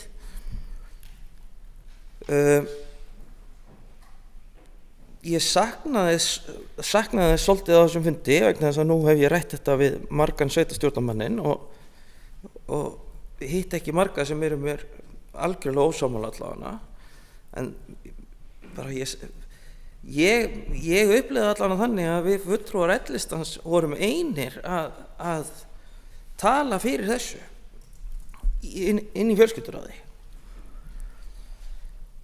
Svo er sem verið að fjölga starfstöfum leikskólakennara úr 6 í 10 sem þýðir 4 dagar í viðbót þar sem er einhvers konar púsluspil fyrir foreldra. Og þá er bent á faglega starfið. Þetta þurfi og þú veist, sko, og það er ekki hægt að hrekja það sem sagt, enda ég fyrir þennan umrædda fjölskylduráðsfund þar sem að þetta var afgreitt, þar vorum við tilbúnir með nokkuð beitta bókun, en við vorum bara, eins og ég orðaði það líka á fundinu, þá baði ég fólk að tróða mig sokk og því gekk bara ágætlega að gera það. Þannig að við lögðum hana ekki fram, en þetta er mjög umhugsunarvert því að þetta er sannarlega að verða til þess að það verður þjónustuskerðing og svo ég haft í flimtingu með það að það endar með því ef það heldur áfram þessari braut með betri vinnutíma og faglegt starf að við þurfum að fara að stofna þriðju stofnununa fyrir börnin okkar sem væri þá barnapössun Múlaþings sem að passa börnin meðan að leikskólinn er lokaður. Takk. Sveitarstjórnarfulltrúi Eyþór Stefánsson hefur lokið máli sínu. Ásrún Mjöll Stefánsdóttir, sveitarstjórnarfulltrúi næst, gjörðu svo vel.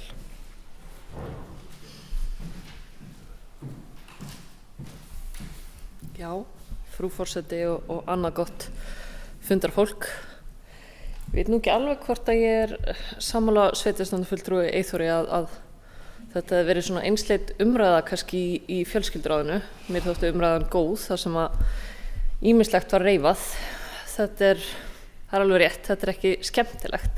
Þjónustu skerðing er erfið og það er ekkert allt mjög gleðilegt í þessum reglum en hugsanlega nauðsynlegt. Sveitarstjórnarfulltrúi Eyþór talar barnvænt samfélag og segir hér að það hljóta að vera hagur barnsins að foreldrar geti báðir sótt sér 100% vinnu.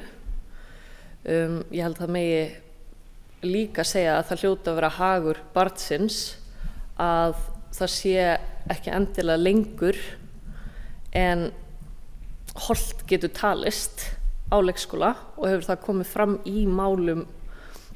í máli bæði leikskólakennara og formanns leikskólakennarafélagsins að þessi yngstu börn eigi kannski endilega ekki alveg erindi allan daginn á leikskóla. Þannig að það ber að skoða líka þessa hlið á hagi barnanna. Auðvitað væri það ákjósanlegast ef að atvinnulífið tæki mið af því hvað væri best fyrir börnin og við erum ekki komin á þann stað, en vonandi með einhvers konar svona reglum, þó leiðilegt sé og nauðsynlegt kannski, að þá sé það einhver hvati fyrir atvinnulífið til að laga sig að því sem að börnunum er best fyrir, það sem best er fyrir börnin. Þannig að það er svona kannski mín upplifun á þessu, en ég get þó tekið undir það með sveitarstjórnarfulltrúa Eyþóri að ég man ekki heldur eftir því að þetta hafi einungis átt að vera til árs, heldur eins og framkom í máli hans að við myndum framkvæma þessa könnun að ári liðinu og sjá hvað kæmi úr því. Takk. Sveitarstjórnarfulltrúi Ásrún Mjöll Stefánsdóttir lokið máli sínu. Sveitarstjórnarfulltrúi Björg Eyþórsdóttir hefur óskað eftir að taka þetta mál, gjörðu svo vel.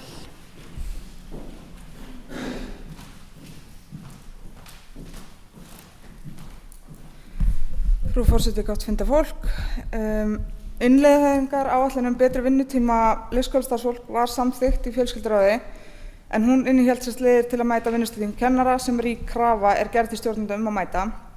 Þar inni voru tillögur og eru tillögur frekari lokanir, afsal og kaffitíma og fleira. Lögð hefur verið mikil og fagleg vinna í að komast að niðurstöðu sem kemur sem best út fyrir alla. Tekjutap samanlagt í sveitarfélaginu af niðurfellingu gjalda vegna slíkra lokana umtalsvert minna en kostnaðurinn við að manna einn leikskóla sveitarfélagsins þann daginn, samkvæmt minnisblaði sem fjölskylduráð fékk til umfjöllunar. Það var þarna, eins og sveitarstjórnarfulltrúar hafa bent á, að eftir ár yrði gerð könnun á því hvernig innleiðingaráætlunin gekk, hvaða áhrif hún hafði og ánægjuna með hana. Það var vissulega líka umræða á þessum fundi og það það sem var ekki nógu skýrt mögulega, og þess vegna erum við að fresta afgreiðslunni hér af því að það kom aldrei fram í reglunum sem voru samþykktar að þetta væri til 1 árs, þó að það væri vissulega hugmyndin umræðan endurskoðun eftir ár. Og þess vegna erum við að vísa þessu tilbaka til afgreiðslu þar og væntanlega kemur þetta það aftur inn á borð okkar hér. Já, þetta var það sem náðist ekki að klára og efnisleg umræða hlýtur að fara þá fram þegar reglurnar hafa verið samþykktar. Mér langar samt í þessu samhengi að koma aðeins inn á nokkur atriði. Sveitarstjórn fundaði með ungmennaráði fyrr í dag og þar voru flott ungmenni með hreint og beint ákall að bæta aðstæður barna til að auka vellíðan og stuðla að heilbrigði þeirra. Þau voru með flotta tillögur að lausnum og það mjög sterkt að fá þetta beint frá börnunum okkar. Þau minntu okkur líka á að Múlaþing barnvænt sveitarfélag eins og hefur komið hér fram.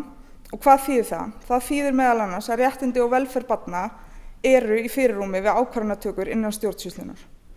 Við eigum að vinna sem barnvænt samfélag og við erum öll að tala það hér, en ég verð að taka undir með sveitarstjórnarfulltrúa Ástu Mjöll Stefánsdóttur að mér finnst að hagur barnanna líka fólginn í þessum reglubreitingum ef að verða. Við tökum því fram að við erum ekki með þær fyrir framan okkur. Leikskólarnir hafa þjónustuskyldu gagnvart börnunum og því að sveitarstjórnarfulltrúi Eyþór Stefánsson nefnir þjónustuskerðingu að þá það eru kannski fleiri vinklar á þeirri umræðu líka. Við erum líka að horfa á erfitt rekstrarumhverfi og það niðurskurður og þetta getur verið einn liðurinn í því að láta dæmi ganga upp. Ungmennaráð sýndi okkur líka hvernig tími barnanna skiptist á milli skylda þeirra, skóla, frístunda og tíma með foreldrum. Í hraðara samfélagi með auknum kröfum að allir séu allstaðar þá hefur tíminn sem foreldrar geta eytt með börnunum sínum minnkað. Allar rannsóknir sýna að það tími foreldra og barna saman það sem mestu máli skiptir þegar kemur að því að búa barninu sem besta framtíð. Tími barns með foreldrum sínum hefur forvarnagildi og stuðlar að bættri andlegri heilsu. Gagnrýnisraddir á að samfélagið fylgi ekki þessari hugsun eru algjörlega gildandi og auðvitað tökum við flest undir þær líka og það náttúrulega ekki einn vinkill á þessari umræðu frekar en nokkur annarri. Það auðvitað ekki betra fyrir barn að vera í óöryggi vegna þess að leikskólinn er lokaður og foreldrar þurfa að vinna. Hins vegar þarf kannski eitthvað til að hreyfa við samfélaginu okkar í rétta átt, hægja örlítið á okkur ef það til þess fallið að börnunum okkar líði betur og við byggjum upp heilbrigða þjóðfélagsþegna. Við viljum vinna okkur í átt að því sem kemur okkur öllum vel og þessar útfærslur lokanir leikskólana sem eru til umræðu hjá fjölskylduráði eru hugsaðar sem skref í þessa átt, auk þess að vera til þess fallnar að minnka kostnað. En þetta auðvitað allt partur af miklu stærra samtali sem við þurfum að eiga sem samfélagi heild og finna lausnir sem eru öllum til heilla. Sveitarstjórnarfulltrúi Björg Eyþórsdóttir hefur lokið máli sínu. Næstur í ponti sveitarstjórnarfulltrúi Ívar Karl Hafliðason.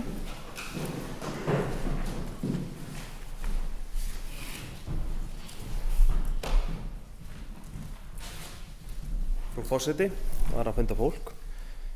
Ég fagna þess að fara aftur til umræðu og ég hvet bara nefndarmenn til að leggja aðeins yfir þetta því að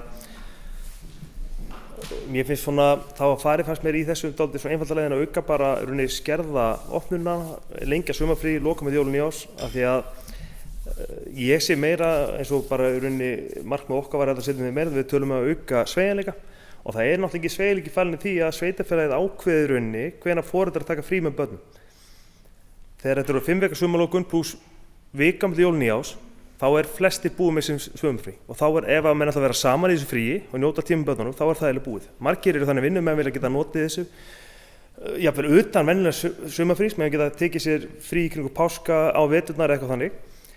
Og ég held að væri svona mörguleiti betur en útfærða þannig að vissulega væri foreldrar beðnir að taka börn sinni úr skóla að lágmarki 4 vikur eins og mörg sveitarfélögum yfir ákveðin tímabil.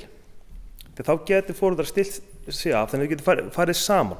Það bara því miður þannig að það eru bara margir sem búið aðstæður, þeir vinna samkvæmt fyrirfram ákveðnu plani og sumarfrí eru bara rúllandi. Þannig að þá eru menn lendið því kannski annarkvort ár hittir þetta verki á lokuleikskóla og þá sitja upp með það að það er þá bara annað foreldrið eða bara það amma og afið einhver sem taka við barninu. Og varðandi tíma fjölskyldunni, ég held að þá ættum við miklu frekar að horfa á það að stytta svona standard viðveru barna í leikskólanum í 7 tíma á dag. Ég held að það væri svona, ef við talum að hægja á snýst ekki fleiri fríta, það snýst bara daglega eða tíma barninu sinum, ekki bara að taka einhverja slumpa milli jól 9 árs og slumpa þetta, bara daglega og sérstaklega yngri krakkarnir hafa ekkert að gera í leikskólum. 7 tíma vistun bara töluvert mikið fyrir 2 ára, 1, 2, 3 ára börn. Þannig ég held að það væri eitthvað sem væri líka, en ég veit alveg sumir eru bara þennan stöðu, menn þurfa meiri viðveru. Og ég hef svona búin að velta stoltið fyrir mér og ég velti fyrir mér hvort að lausnin sé sú að við skilgreinum einhverja standard, svona, hvað sem staðlaða, 7 tíma sé svona bara stöðluð viðvera, staðlaðu vistunumtími, frí sé 4 vikur eitthvað svona og svo getum við þá sóttum eitthvað umfram. Og það verður þá bara jafnvel utan við gjaldskrá. Því að það allt svona þjónuskerðingar breytingar bitna alltaf á þeim sem eru viðkvæmum stöðu, einstæðum foreldrum, fólki sem svona annars staðar með lítið bakland. Þannig að ég held að sé bara mikilvægt að því ég heyri alveg á okkur, ég held að með séu allir kannski tala það sama, en það þarf einhvern að snúa þessu, svo snúa maður að þetta snýst ekki þannig pening, það snýstu það, við þurfum ekki að vera vissum það að þjónusta börnin. Svo eru líka með börn sem með séþæra og annað sem eiga erfitt með að fara jafnvel í sumarfrí.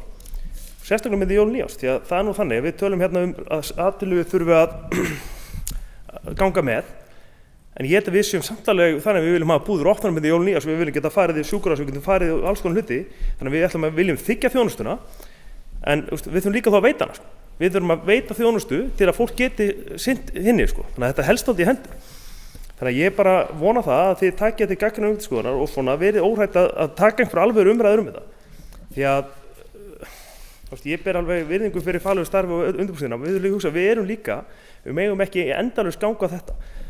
Því að það þýðir bara það, ef við göngum á þannig, annarkvort þurfum þá bara að auka frítíma almenna þega, því annars erum við að gera það að annarkvort annað foreldrið sinni barninu, eða þá í rauninni, og það bara, þeir verður bara ekki sinnt, þannig að ég held að skipta þetta málið, það bara hendi og afa að hinga og þangað, þannig að eins og ég held að það sé bara mikilvægt að þið takið þetta inn í fjölskylduráði og kafið bara djúpt í þetta og finnið einhverju lausn og verið óhrætt við það að aðeins brjóta upp og vera aðeins ósammála og takið bara alveg þetta. Takk. Sveitarstjórnarfulltrúi Ívar Karl Hafliðason lokið máli sínu, sveitarstjóri Björn Ingimarsson er næstur í pontu, gjörðu svo vel. Forseti og gott fundafólk.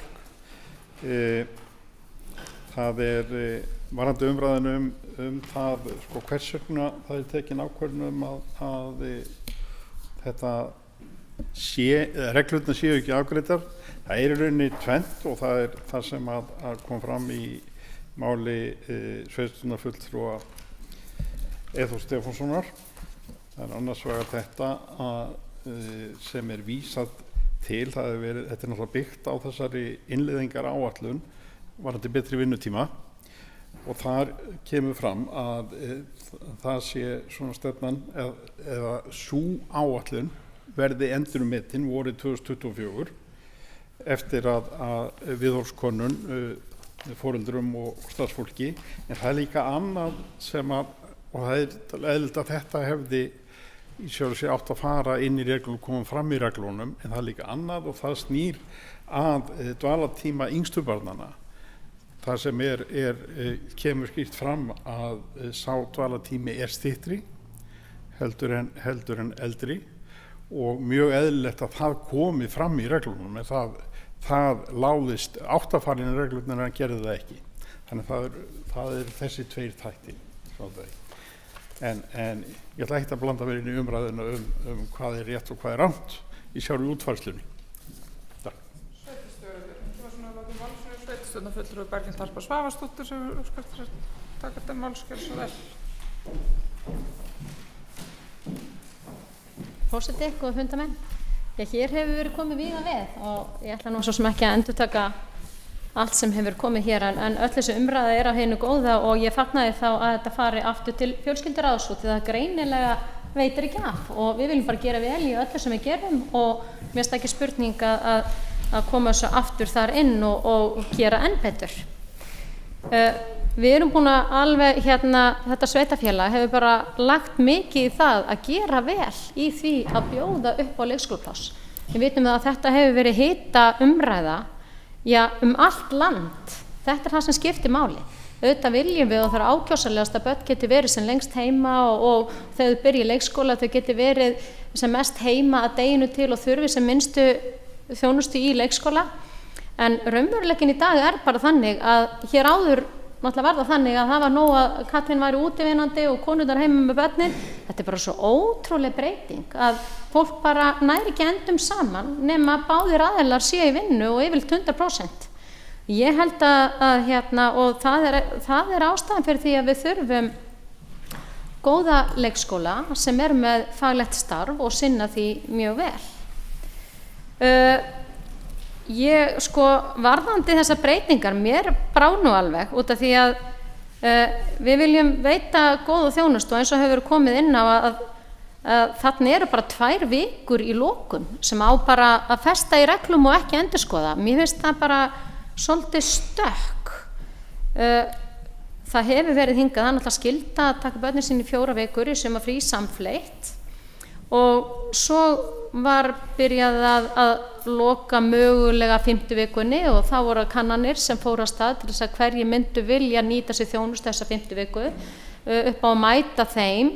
Svo virðist það nú vera þannig að það er alltaf það fáir sem að nýta þetta, það er ekki hagkvæmt eða eitthvað.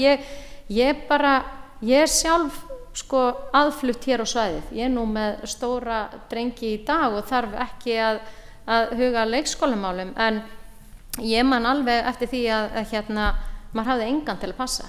Það var þannig að fólk bjó hérna fyrir austan og bara allir tengdir öllum og mér finnst bara allir tengdir öllum í dag, en við erum bara orðin dálítið stór prósentar sem erum aðflutt fólk sem bara höfum áhuga á því að flytja út á land og eins og Múlaþinga núna og allt Austurland bara svo frábær staður og við erum að reyna að draga fólk á svæðið. En það þýðir líka það að fólk er ekki endilega með ömmur, afa eða frændfólk til að passa og við verðum bara að taka mark á því og þess vegna finnst mér að loka í 5 vikur án þess að gefa kost á því eitthvað sveigjanleika fyrir þá sem að verða bara að mæta til vinnu. Og hvað þá vil ég einmitt tala sumarlokunina sem í rauninni í reglum að það á að fara á 2 tímabil, júní, júlí og júlí, ágúst. Og maður finnur það alveg að það er spyrnt við fótum innan leikskólana, leikskólastjórar og fleiri, að fara ekki frí í júní, júlí. Þú veist, það verður að fara að taka það skref út af því að þeir foreldrar sem eru hér, þeir vinna hjá fyrirtækjum, mismunandi fyrirtækjum og það er ekkert sanngjarnt með starfsfólk að maður þurfa alltaf að taka júní ef maður á ekki börn því að hinn alltaf í júlí. Þú veist, þetta verður að byggjast á öðrum rökum. Þannig að ég hvet fjölskyldur á til að sýna staðfestu því sem er búið að ákveða byggt á þessum rökum eins og maður lesi í reglunum. Þannig að og svo skilur maður líka varðandi lokunina á milli hátíða. Þetta er bara fullt af virkum dögum og það eru bara allir í búðum að versla og svona að ég veit nú ekki alveg hvernig við að manna það ef við ætlum bara að loka þarna en leið þá eru vandræði hvar á leikskólastarfsfólk og að taka út þennan frítíma. Það verður náttúrulega bara að skoða þetta heildstætt og það eru fleiri sveitarfélög sem eru í þessum vandræðum. Ég sit ekki inn í fjölskylduráði og hef ekki heyrt þessa viðtæku umræðu sem hefur farið fram þar en mér langar bara svona með mínar hugleiðingar að þið takið þar líka bara þarna inn og þetta verði mitt svona viðtækar umræður en mér finnst þetta bara vera töluverð þjónustuskerðing og eins og hefur komið hérna inn á varðandi orlofsréttur bara 6 vikur og þarna erum við bara búin að neyða fólk á ákveðnum tíma hverju einast ári til að nýta allan sinn orlofsrétt bara út frá leikskólanum hvað hann ákveður. Þannig að mér finnst það ekki alveg nógu gott. Þannig að ég bara fagna því að þetta sé aftur að fara til fjölskylduráðs og fagna bara þessari viðtæku umræðu hér. Þannig að öll viljum við gera vel og við höfum farið í að byggja nýjan leikskóla til að bregðast við plássleysi. Það hefur verið auglýst eftir dagmæðrum í trekk bara já, hvað á síðasta ári og engin dagmóðir laus og þess vegna tökum við líka við börnum ársgömul inn í leikskóla sem er bara frábært. En svo hef ég heyrt svona út undan mér að áramótin að þá verði orðið mögulega fullt í leikskólanum. Þannig ég hvet ykkur til þess að horfa fram í tíman ef að það eru líkur á því að það verði ekki hægt að taka inn börn frá áramótum, þá þarf bara að huga að því strax út af því að við erum náttúrulega með hádegishöfða að bregðast við með því og það var margoft rætt á sveitarstjórnarfundi og innan faglegra nefndar að þetta húsnæði yrði á vegum fræðslusviðsins og Fellabær í rauninni grunnskólans í Fellabæ. En ef að það þarf að bregðast við að börn þurfi leikskólapláss, þá þurfum við að nýta þetta húsnæði til þess. Af því að það tekur bæði tíma að byggja leikskóla, það tekur fjármagn og við vitum að það eru gríðlegar innviðauppbyggingar sem við erum að fara í. Þannig að bara skoðum allt bara heildstætt, þannig að ég bara þakka fyrir þessa víðtæku umræðu hér. Takk fyrir. Sveitarstjórnarfulltrúi Berglind Harpa Svavarsdóttir hefur lokið máli sínu. Sveitarstjórnarfulltrúi Björg Eyþórsdóttir óskar eftir að taka til máls. Gjörðu svo vel.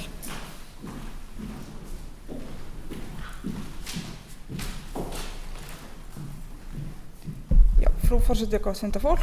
Varðandi sumarleyfið þá útilokar það að hafa samfellt sumarfrí eins og stendur í reglunum auðvitað ekki hugmyndina sem sveitarstjórnarfulltrúi Ívar Karl Hafliðason nefnir, að fólk geti valið á milli tímabila þó að sameiginlegar 2 vikur yrðu lokaðar eða eitthvað slíkt. Og svo hugmynd má gjarnan fara í umræðu til að vega og meta kost og galla. Hins vegar eykur það auðvitað kostnað og við þurfum að vega og meta hvernig við viljum haga þessum málum. Inn í þetta koma líka sameiginleg leyfisbréf og að það að jafna kjör kennara á öllum skólastigum til að minnka flótta á leikskólanum upp í skólana.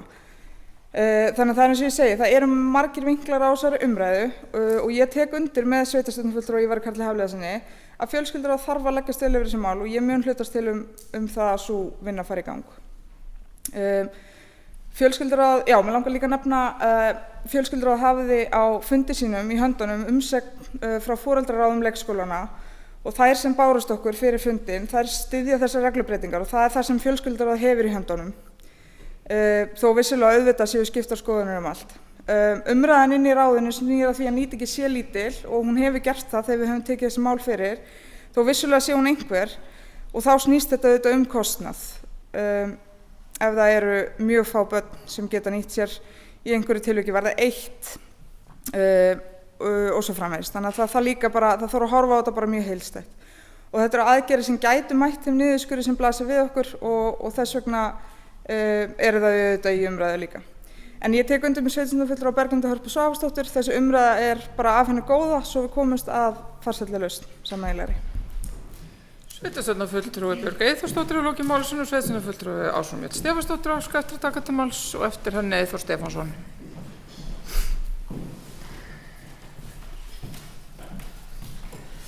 Já, frú forseti og annað ágætt fundafólk. Við erum heldur betur að ná að ræða heilmikið reglur sem að verður vísað tilbaka sem er bara frábært. Ég bíð spennt eftir næsta fundi fjölskylduráðs. En eins og bent hefur verið á, þá hefur vinnustyttingin mikil áhrif á þetta og ef allt tal velferð barna okkar er tekið út fyrir sviga, stendur samt eftir að vegna þessara breytinga á vinnutíma er erfiðara að manna alla þessa viðverur í leikskólanum og þá spila inn í þessi sameiginlegu leyfisbréf eins og sveitarstjórnarfulltrúi Björg nefnir og þarf að taka á til þess að gera starf í leikskólanum eftirsóknarverðara. En þar að auki þurfa þessi starfsmenn auðvitað húsnæði hér svo þetta mál teygir anga sína ansi langt. Þannig að já, þetta er frábær umræða en augljóst að við munum hafa margt að ræða á næsta fjölskylduráðsfundi. Takk fyrir. Sveitarstjórnarfulltrúi Ásrún Mjöll Stefánsdóttir hefur lokið máli sínu, sveitarstjórnarfulltrúi Eyþór Stefánsson er næstur í pontu, gjörðu svo vel og eftir honum er Hildur Þórisdóttir. Já, frú forseti og annað fundafólk. Þó ég hafi talað svolítið einstrengingslega bæði á fjölskylduráðsfundinum og hér eftir vill, þá er þetta nú ekki þannig að þetta sé heilagur sannleikur fyrir mér að sér að segja vegna þess að það svo ótrúlega erfitt auðvelt segi ég, að samsvara sig eða sýna báðum sjónarmiðum skilning. En sko þessi umræða sem að fara þessi umræða sem í gangi hér, þetta umræðan sem ég saknaði úr fjölskylduráði. Og maður heyrir hérna oddvita sjálfstæðismanna og mannin í öðru seti koma hér upp í pontu og segja hluti. Það eru sveitarstjórnarfulltrúar Ívar Karl Hafliðason og Berglind Harpa Svavarsdóttir koma hérna og viðhafa svona sambærilegan málflutning og ég sjálfur gerði. Sko, ég saknaði þess að fulltrúar sjálfstæðismanna hefðu sagt eitthvað á þess að veru á fjölskylduráðsfundinum, því að mér fannst ekki koma mikið á þessa vegu og það getur nefnilega verið erfitt fyrir þann sem hér stendur og valdi tilvist að kreppu þegar maður þarf að viðhafa málflutning sjálfstæðisflokksins einhvers staðar.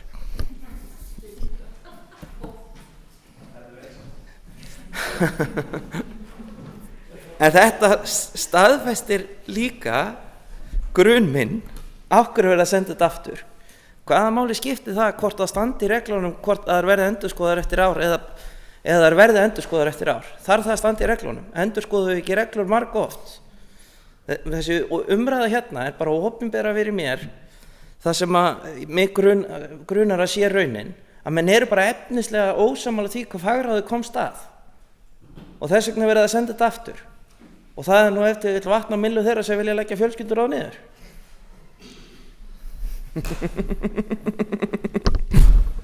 Sem eitthvað verst geymda leyndarmál þessara sveitarstjórna. Ég ætla að flytja þá tillögu í haust. Sveitarstjórnarfulltrúi Eyþór Stefánsson lokið máli sínu, næst í pontur Hildur Þórisdóttir sveitarstjórnarfulltrúi, gjörðu svo vel. Já, forseti ágæti fundamenn. Þetta bara athyglisverð umræða sem hefur verið þetta mál. Ég var með punkt sem að Björg Eyþórs kom aðeins inn á sem að að mínu viti mjög mikilvægur. Þetta hluti af stærri umræðu þegar að leyfisbréfunum var breytt þannig að fólk geti fært sig milli skólastiga, sem hefur leitt af sér hjá öllum sveitarfélögum landsins að það bara mikill mönnunarvandi í leikskólum sem gríðarlega erfitt og það bitnar á starfsfólki, það bitnar á börnunum og þjónustunni við foreldra sem þurfa að stunda sína vinnu og hafa börnin sín á leikskóla á meðan. Þannig ég held að þetta mikils að vinna að samræma þessi frí og bara þessa frídaga milli grunnskóla og leikskóla. Ef þetta gengur upp í grunnskólum þá bara get ég ekki séð að þetta ekki ganga í leikskólum. Við erum kannski einhvern veginn bara komin á þann stað þetta að það ekki rosalega mikið pláss fyrir börn í samfélaginu. Ungt fólk bara á öruggt með að komast út á húsnæðismarkaðinn, það kemur ekki börnunum sínum inn á leikskóla. Það risa vandamál á höfuðborgarsvæðinu, það örlítið bærilegra út á landi og það sem hefur gerst síðastliðin áratugi að börnum á hverja konu að fækka. Ég var nú bara að segja meiri í gríni heldur en alvöru í gær eftir við fundum í hitaveituna að konur ættu bara að hætta að eignast börn og það náttúrulega það sem að að gerast. Þetta orðið 1,7 barn á meðaltali á hverja konu af því það ekki pláss og við þurfum að endurskoða það sem samfélag, hvort að það sé áttin sem við ætlum að fara í eða hvort við ætlum að byggja hér upp samfélag þar sem atvinnulífið og alveg börn geti farið einhvern veginn betur saman. Takk.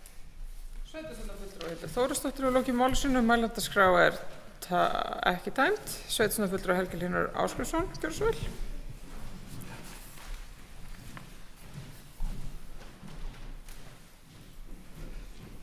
Ég ekki með neina tímamóta ræðu núna óvanlegt en sko það ýmislegt í þessu, þetta ofsalega áhugavert umræða. Fyrir kosningarnar síðast, sveitarstjórnarkosningarnar, og fengum við formann félags leikskólakennara inn á fund og hann var að útskýra viðhorf leikskólakennara það að 8 tíma skóladagur fyrir 1 árs börn eða börn innan við 2 ára aldur sé óásættanlegt út frá velferð barna. Nú er búið að lengja fæðingarorlofið upp í 12 mánuði.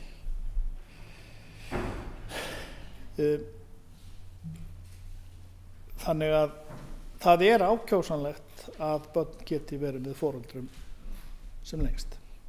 Hins vegar er náttúrulega hin hliðin á þessu. Það er eins og sveitarstjórnarfulltrúi Berglind Harpa kom inn á meðal annars. Það er fólk sem hefur ekki bakland. Það er þá einstæðir foreldrar, það er fólk af erlendum uppruna. Þannig að það er rosa erfitt að tala fyrir því að hætta að taka inn börn, 1 árs börn, sko. En kannski er metnaðurinn okkar, bara svona kasta því fram, er metnaðurinn okkar að við bjóðum upp á fulla leikskólavist fyrir frá 1 árs aldri, fann að koma niður á skólastarfinu í heild. Það þarf miklu meiri mönnun. Þetta er bara svona vangavelta. Ég veit ekki svarið alveg, sko, en ég veit ekki hvort að þetta sé endilega það besta að bjóða upp á heilan dag fyrir 1 árs börn sem regla. Takk. Sveitarstjórnarfulltrúi Helgi Hlynur Ásgeirsson hefur lokið máli sínu. Eru fleiri sem vilja taka til máls? Sveitarstjórnarfulltrúi Vilhjálmur Jónsson, gjörðu svo vel.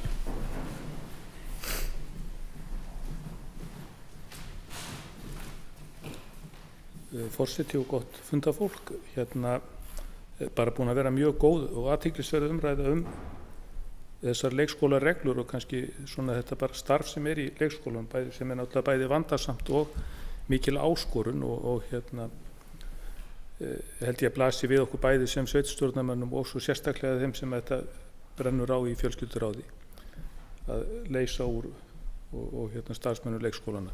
Það sem að kannski velti fyrir sér í þessu sambandi af því að sko það togast auðvitað á líka þessi ólíku hlutverk hjá fólks að vera út á vinnumarkaði, koma börnunum í skóla og svo koma þessi tímar lokunar. Og þá velti maður kannski fyrir sér svona sem hugmynd inn í þetta, þurfum við annað úrræði til þess að skapa þennan sveigjanleika sem við vilja, gagnvart vinnumarkaðnum og leikskólunum, af því að það er langur vinnudagur hjá börnunum og leikskólunum og það hefur ekki kannski farið fram þessi umræðu vinnutíma styttingu leikskólabarna eins og hvað var það vinnumarkaðin. Og það var aðeins drepið inn á þetta með áskölnum börnina, þetta er langur dagur fyrir hinn börnin líka. Þannig að sko, það sem maður kannski fer að hugsa, þurfa menn annað úrræði heldur en sko, leikskólan per se að leggja það á hann að mæta þessu eins og að mæta þörf fólk fyrir að geta aflað sér tekna. Þarf að smíða þriðja úrræðið, hvort það er hjá leikskólanum sjálfum að sjá það, ég held að hann þurfi þá frekari stuðning og mögulega annars konar mönnun, eða geta menn nýtt leikskólana til dæmis og mannað öðruvísi til þess að leysa þessi tímabil. Því að hér hefur verið komið inn á eins og leyfisbréf, þetta sameiginlega leyfisbréf milli skólastigana og ég held að það kallar á það að starfsumhverfi á báðum stofnunum sé áþekkt. Þannig að mér finnst þetta er bara áhugaverða hugleiðingar sem að ég held að geti gert umræðin í fjölskylduráði líka svona, auðgaðan og gert hana svona ríkari umfjöllun til þess að takast á þetta, því þess að leikskólareglur er náttúrulega til þess að takast á við þetta umhverfi sem við þurfum að skapa utanum. Þetta er bæði, sko, hvað var það sveigjanleika fyrir fólk til þess að geta unnið og afla tekna en líka gagnvart skólastarfinu sjálfu og svo börnunum. Takk. Sveitarstjórnarfulltrúi Vilhjálmur Jónsson hefur lokið máli sínu. Fleiri eru ekki á mælendaskrá og ég ætla því að taka tillöguna til afgreiðslu. Þeir sem samþykkja tillöguna rétt upp hönd. Það er samþykkt samhljóða. Við erum þá komin hér að lið fundagerða heimastjórna. Það hefur verið sá hátturinn á hjá okkur í sveitarstjórna og sveitarstjórnarfundum að formenn heimastjórna hafa komið og haldið skýrslur heimastjórna Við ætlum að gera tillögu þennan fundin og sjá hvernig okkur líkar hún og það svo að það komi í raun og veru ekki skýrslu frá hverjum formanni heimastjórnar heldur tökum við fundagerðina fyrir líkt og aðra fundagerði við tökum það fyrir í heild sinni og formenn geta komið upp og fjallað það sem að þeir telja að vera sín hjartans mál, hvort sé það í formi skýrslu eða undir einstaka málum og einnig hægt að spyrja áfram eftir hverjum lið. Bara svo þetta komi ekki áhorfendum okkar gríðarlega óvart. Við ætlum þá að opna fyrir umræðu undir lið 15, 16, 17 og 18. Er að ræða fundagerðir heimastjórnar Djúpavogs nr. 38, heimastjórnar Borgarfjarðar nr. 36, heimastjórnar Fljótsdalshéraðs nr. 36 og heimastjórnar Seyðisfjarðar nr. 35. Og mælendaskrá opin undir þessum lið. Einhver hyggst taka til máls. Álfsson Mjöll Stefánsdóttir, gjörðu svo vel. Sveitarstjórnarfulltrúi.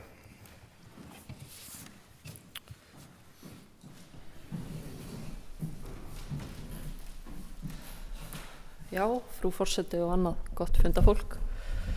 Þetta undir lið 15 á fundi okkar í dag, fundagerð heimastjórnar Djúpavogs 38, undir liður 1, Hamarsvirkjun. Mig langar að beina fyrirspurn minni til formanns heimastjórnar Djúpavogs. Fjölmargir gestir komu fyrir heimastjórnina og segir í fundargerð að þeir hafi kynnt fyrirætlanir varðandi Hamarsvirkjun og svöruðu spurningum fulltrúa í heimastjórninni hvað þær varðar. Þetta hefur verið heilmikil sendinefnd, sérstaklega í ljósi þess hvar þessi virkjunarkostur í forgangsröðun í rammaáætlun. Mig langar að spyrja, var óskað eftir viðhorfi heimastjórnar til þessara fyrirætlana Hamarsvirkjun og ef svo hvað kom þar fram? Takk. Álfsson Mjöll Stefánsdóttir bar fram fyrirspurn og formaður heimastjórnar Djúpavogs, Guðný Lára Guðrúnardóttir kemur til svara. Frú forseti og aðrir góða gestir. Ég ætla að svara þessu. Þetta var lagt fram til kynningar og í rauninni fannst okkur bara tilvalið að jafnvel reyna að fá önnur sjónarmið líka. Bara annara, þannig að þetta í rauninni okkur langar að fá sem breiðastan hóp af alls konar fólki áður en við vorum ekkert að í rauninni gefa neina umsögn eða neitt svoleiðis, það var bara þeir komu að sjálfdaðum eða þeir báðu að koma og kynna þetta og við hlustuðum bara og það var ekki fleira gert á undir þeim leið. Takk. Sveitarstjórnarfulltrúi Hildur Þórisdóttir hefur beðið orðið, Guðný Lára Guðrúnardóttir hefur lokið málsinu. Gjörðu svo vel, Hildur.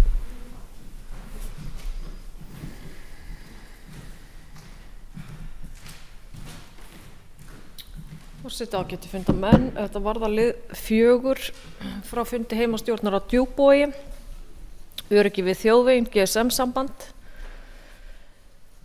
GSM og Tetra-samband á Djúpavogssvæðinu víða gloppótt og þarfnast úrbóta. Í Hvalnes og Þvottársskriðum sem ofanflóðahættusvæði samband lélegt og köflum ekki til staðar. Á svæðum í Álftafirði samband takmarkað, í Hamarsfirði norðanverðum fjölmargir blettir þar sem ekkert samband á þjóðvegi 1 og lítið samband á nokkrum bæjum. Á Axavegi sambandi stópult og á nokkur löngum kafla efst á Öxi það ekki til staðar. Og heimastjórnin að beina því til sveitarstjórnar að þrýsta á viðkomandi aðila úrbætur og mér langaði þess að fá upplýsingar frá bara forseta eða sveitarstjóra hvort það væri einhver samtölu eða fundir hefði átt sér stað vegna þessa því þetta mikilvægt öryggismál og svo saknaði ég kannski að fá formenn upp til að segja frá fundum heimastjórnar. Mér fannst þetta skipta máli, það sjálfsagt að pröfu þetta svona en mér fannst þetta gott að fá þessa yfirferð frá formönnum af því að heimastjórninar dálítið sérstakar hjá okkur og það mikilvægt að lyfta þeim dálítið upp. Takk. Sveitarstjóri Björn Ingimarsson, maður bjóða þeir að koma til svara.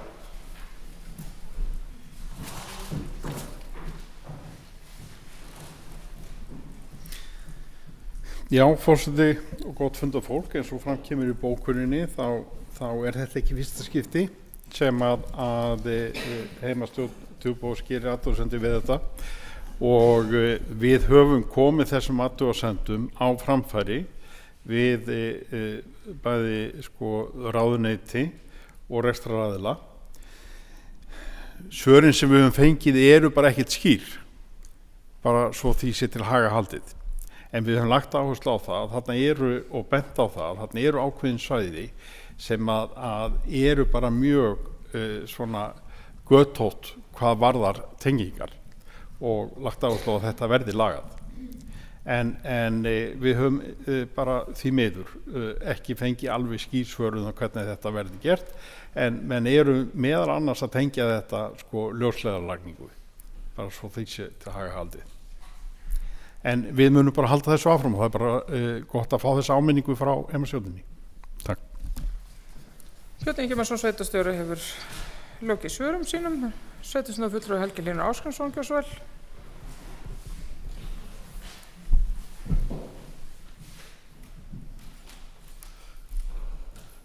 Það er þetta sama mál með fjarskiptin þannig. Sko, það að á nokkuð löngum köflum upp á Öxi sé ekkert samband og það eigi ekki að verða klár vegur þarna fyrir en eftir 10 ár. Einhver hættulegasti kaflinn á íslenska vegakerfinu.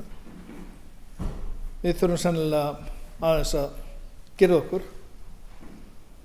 Við þurfum að þrýsta verulega þetta. Og varla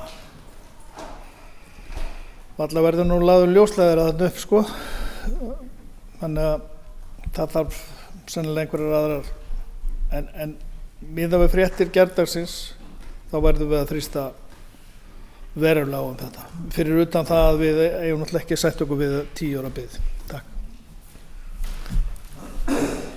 Sveitarstjórnarfulltrúi Helgi Hlynur Ásgrímsson hefur lokið máli sínu. Sveitarstjórnarfulltrúi Ása Mjöll Stefánsdóttir óskar eftir að taka til máls, gjörðu svo vel.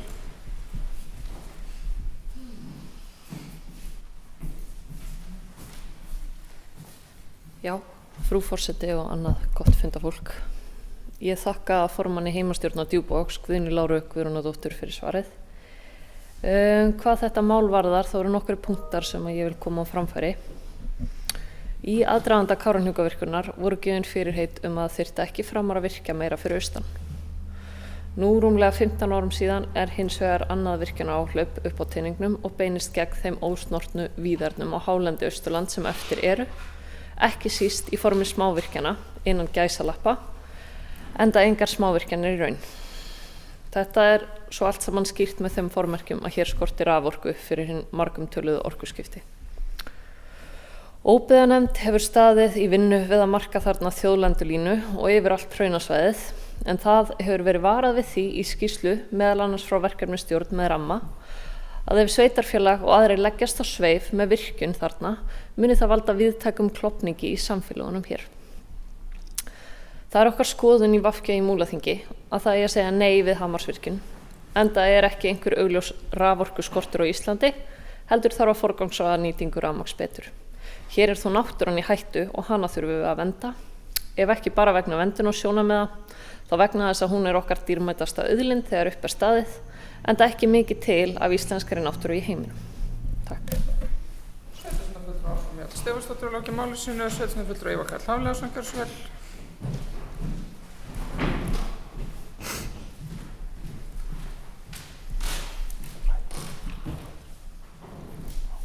Frú forseti, hann að funda fólk. Ég kem nú hérna aðeins svona til að veita kannski stutt ansvar við þessu síðasta ræðu afsömmjalla varðandi Hamarsvirkjun. Málið er að hún er í þeim starflokki, hún fer inn í rammaáætlun og er þar, ef ég man rétt, í biðflokki eins og er. Þannig að rauninni það er ljóst að sveitarstjórn hefur svo sem ekki nema þá kannski umsagna rétt þetta.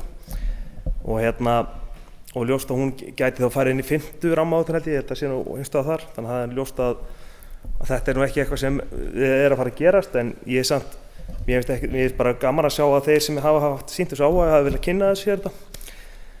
Þetta er nefnilega svæði sem ég hef komið nokkuð sinnum á og svona mér svona og rauninni, ég held að sé svona eftir, hvað sem er, skipta skoðun það er alveg rétt eins og flestar aðrar framkvæmdir. Ég hjó nú kannski eftir þessu varðandi orkuskortinn sko, og álitum VG hérna fyrir austan því að það er náttúrulega þannig að ástæðan fyrir tölu orkuþörf er einfaldlega það loforð að skipta hér orkugjafa. Til þess þarf svona 3000 megawatt sem jafn mikið við framleiðum í dag. Þannig halda ég fram að við leysum það vandamál með því að forgangsröð orku í besta lagi barnalegt. Og ég get alveg sagt, ég ekkert ég tek stundum við Þröstur Jónsson, við ræðum þetta oft í rauninni þessa grílu sem hann kallar hana. Þetta bara ákvörðin sem búið að taka fyrir okkur. Við ætlum að fasa þetta út 2040. Það búið að skrifa undir það með flugheilum allan heim og skrifa undir það. Við ætlum að gera það. Það kostar 3000 megawatt og við þurfum að finna þó að getum að hluta því. Við getum forgangsraðað það. Auðvitað getum forgangsraðað það. Það getur skilað okkur 500 megawattum, 1000 megawattum, geta alveg verið.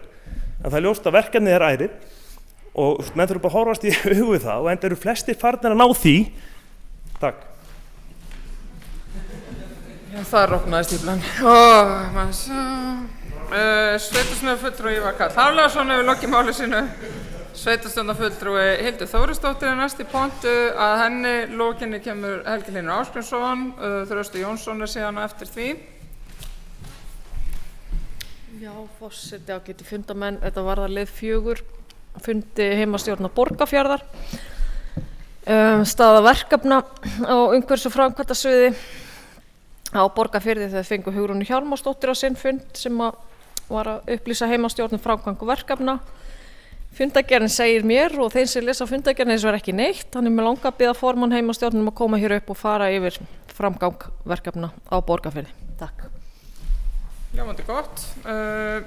Næstur í pontu er Helgi Hlynur Ásgrímsson. Ég ætla að gefa Eyþóri Stefánssoni færi að koma til svara þegar Þröstur Jónsson hefur lokið sér af.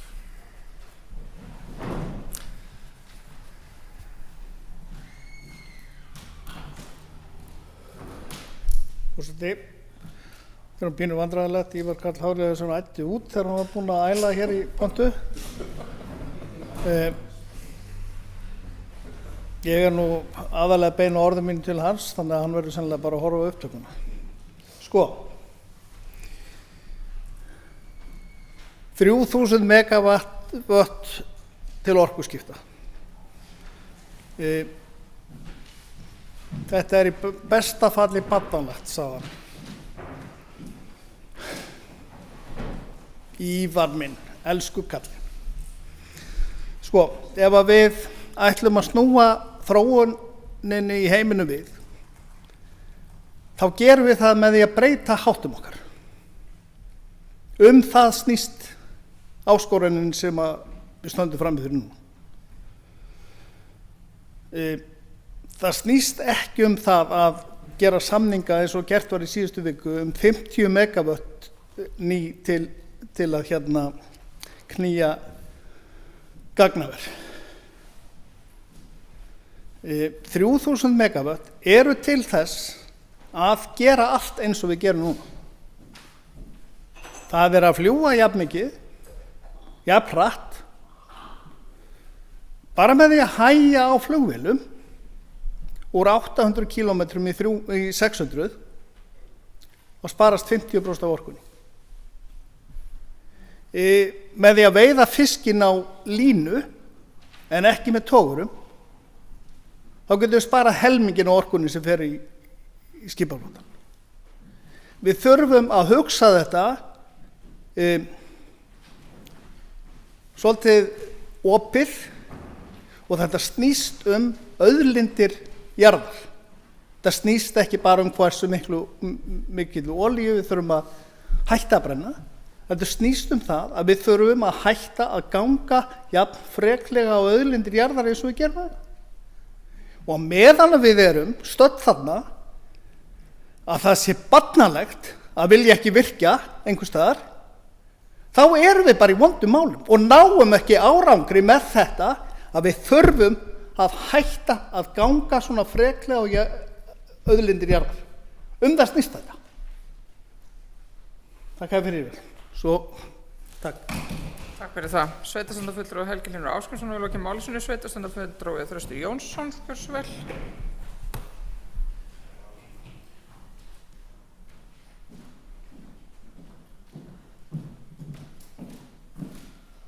Já, forseti annað gott fundafólk. Það er þessi sami liður Hamarsvirkjun. Ég ætlaði nú ekki að tjá mig hana, en neyðist nú sannlega til vegna þess að ég hef verið töluverður talsmaður þessarar virkjunar sem hefur komið fram áður Þetta var það líka og ég ætla að taka það eiginlega saman og það er fyrirspurn til Vilhjálms Jónssonar, bæjarfulltrúa, formanns heimastjórnar Fljótsdalshéraðs. Það var það 15. liðin í þeirri fundargerð, en ég ætla að taka þetta saman.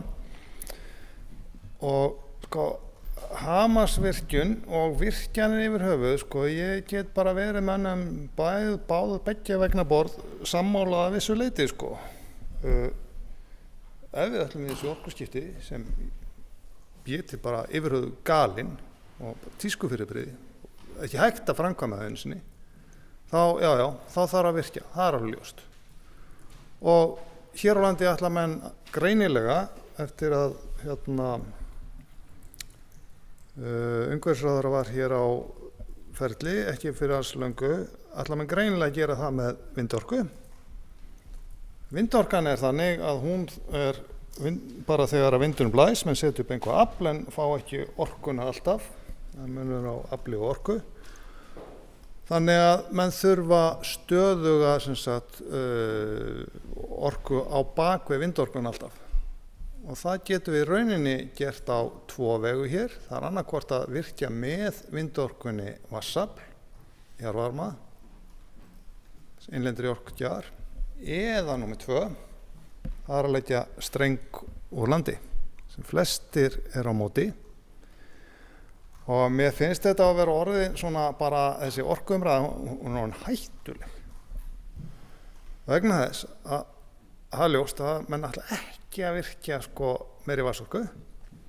Mér finnst það nokkuð augum uppi vera. Jarðvarminn einhvern veginn er ekki mikið til umtals, menn telja að svæðin séu full nýtt og þessar svokölluðu djúpboranir virðast ekki vera inn í myndinni lengur. Þannig ég er eins og hræddur það að öll þessi umræða, hún snúist það að það á að koma okkur í þá stöðu að við neyðumst til að leggja þennan streng á landi með hækkandi orkuverði og svo framvegis. Þannig að ég með þetta allt saman, þegar maður fer að hugsa þetta er orðinn einn grautur, ég veit ekki alveg með hverju maður fylgir og hverju maður fylgir ekki. Hins vegar maður bara liti á þessa virkjun sem slíka, Hamarsvirkjun, og það vantaði raforku til góðra hluta í landinu og það þyrfti að virkja, þá er þetta mjög ákjósanlega staður. Mikið fall, lítið lón, umhverfis áhrifin þegar orðin af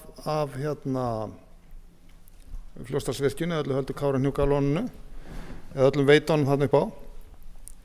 Þannig að þessi virkjun er bara fín að því litinu til, en ég tek undir með sveitarstjórnarfulltrúa Helga Hlín og þá kem ég aftur kannski að þessu orði sem hann hafði hér fyrr á fundinum, sturlun. Lífshættir okkar eru alveg sturlaðir, það er alveg hárrétt og við mættum alveg fara að endurskoða þá, svolítið Sá sem hér stendur er eiginlega bara gestur í þessari veraldi. Ég er eiginlega bara farin í Guðsríki, ég nenni ekki að vera í þessari veraldi lengur. En það er ágætt að vera gestur og reyna að breyta hlutunum hérna eitthvað. Þá kem ég því seinna sem að þessu tengist og það er annars verið getum við framleitt orku og við getum líka að spara orkuna sem er fyrir og það gerum við meðal annars með varmadælum. Því finnst mér mjög áhugavert að fá að heyra aðeins frá Vilhjálmi, formanni heimastjórnar Fljótsdalshéraðs, að úr þessum 15. punkt ef ég lesa nú með leyfaforseta, varmadælur í dreifbýli, fyrirleikur minnispunktar varmadælur í dreifbýli frá samtalsfundum sem heimastjórn Fljótsdalshéraðs hélt með íbúum í apríl og maí síðastliðnum. Mig fýsir að vita hver er áhugi íbúa eftir þessi samtöl, hver er hann fyrir varmadælum og hvað er einhver trend eins og maður segir, er einhver vilji til þess að gera eitthvað, er einhver hugmyndir uppi eða bara svo fara aðeins yfir það hvað niðurstaðan var úr þessum samtalsfundum. Takk fyrir. Sveitarstjórnarfulltrúi Þröstur Jónsson hefur lokið máli sínu, þá ætlum við að leyfa Eyþóri Stefánsssyni, formanni heimastjórnar Borgarfjarðar, koma til svara vegna fyrirspurnar Hildar Þórisdóttur og í framhaldi af því getur Vilhjálmur Jónsson koma til svara fyrir fyrirspurnar Þrastar Jónssonar.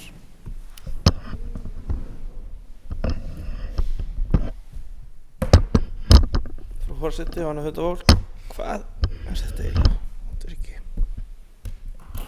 Já, það er vegna fyrirspurnar frá Hildi Sveitarstjórnarfulltrúa Þórisdóttur sem spurði hvað við hefðum rætt þarna undir þegar við fengum Hugrún á fundinn.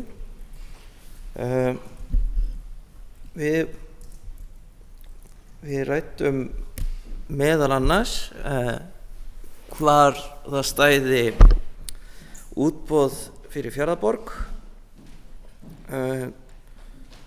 Heimastjórn Borgarfjarðar hefur haft þann háttinn á að þó það væri ekkert að frétta í því máli að þá boðum við samt sem áður einhvern á kontornum til þess að tala um þetta mál með vonum það að það gerist eitthvað í því og það var nú svona svolítið það sem okkur gekk til. En það allavega, ef ég skil rétt og mann rétt, tilbúnir aðaluppdrættir, þetta í einhvers konar leyfisferli núna, átt að vera boðið út á vormánuðum en verður það, þeir fara nú að verða taldir held ég. En það voru bara ýmis mál sem við rættum við Hugrúnu, við heldum henni heillengi á fundi með okkur og svona ef ég svona stikla á stóru með hvað við vorum að ræða, þá var það meðal annars vildum við aðeins skerpa bara á samskiptum heimastjórnar og sviðsins varðandi, já, til dæmis þegar kemur að íbúðum sveitarfélagsins. Það gerist reglulega þegar að losna íbúð, þá fara starfsmenn að hringi í okkur og segja að það þurfa að fara í svona og svona viðhald og það megi ekki leigja þetta út og þá viljum við bara vita það aðeins betur hvort og hversu mikið viðhald stendur til og hvort það sé svigrúm til þess og þá á þetta ekki að vera flókið. Áður en heimastjórn sem hefur sér að auglýsa þær til útleigu, áður en það gert, svo það sé gert milli íbúaskipta. Og eins myndust við á að það var farin að ganga sögusagnir það á Borgarfirði sem að enginn vissi að það ætti að fara að gera eitthvað í eldhúsinu í Fjarðaborg. Við vildum bara, sem húsnefnd Fjarðaborgar, vildum við nú fá að vita aðeins meira hvað staði til þar. Við ræddum aðeins gangstétti og í því samhengi skilavegin. Það stendur samt ekki til, svo ég viti, að gera neina gangstéttir á Borgarfirði og hefur ekki verið gerður meter á gangstétt á Borgarfirði síðan Múlaþing var til. Við ræddum það að það stefnir í að óbreyttu að það verði engin líkamsrækt á Borgarfirði í 2, 3, 4 ár. Við vorum svona að viðra hugmynd sem við erum aðeins varin að reyna að koma mönnum saman, að tengja saman þá sem í stjórnum FB við sviðið, hvort að það sé hægt að taka einhverja nálgun á þetta verkefni sem á áætlun Múlaþings 2027, hvort að það væri hægt að flýta því eitthvað ef að FB tæki að sér einhvern part verkefnisins, svona sambærilegt og var gert á Fellavelli. Og síðast en ekki síst, þá vorum við að ræða hvernig og hvort við gætum truflað hana og ónáðað hana var þetta samfélagsverkefnið okkar sem að hún leyfði okkur. Já, þetta var svona í stórum dráttum. Takk. Sveitarstjórnarfulltrúi Eyþór Stefánsson og formaður heimastjórnar á Borgarfirði hefur komið til svara. Ég ætla þá að bjóða Vilhjálmi Jónssoni, formanni heimastjórnar á Fljótsdalshérað, að koma til svara.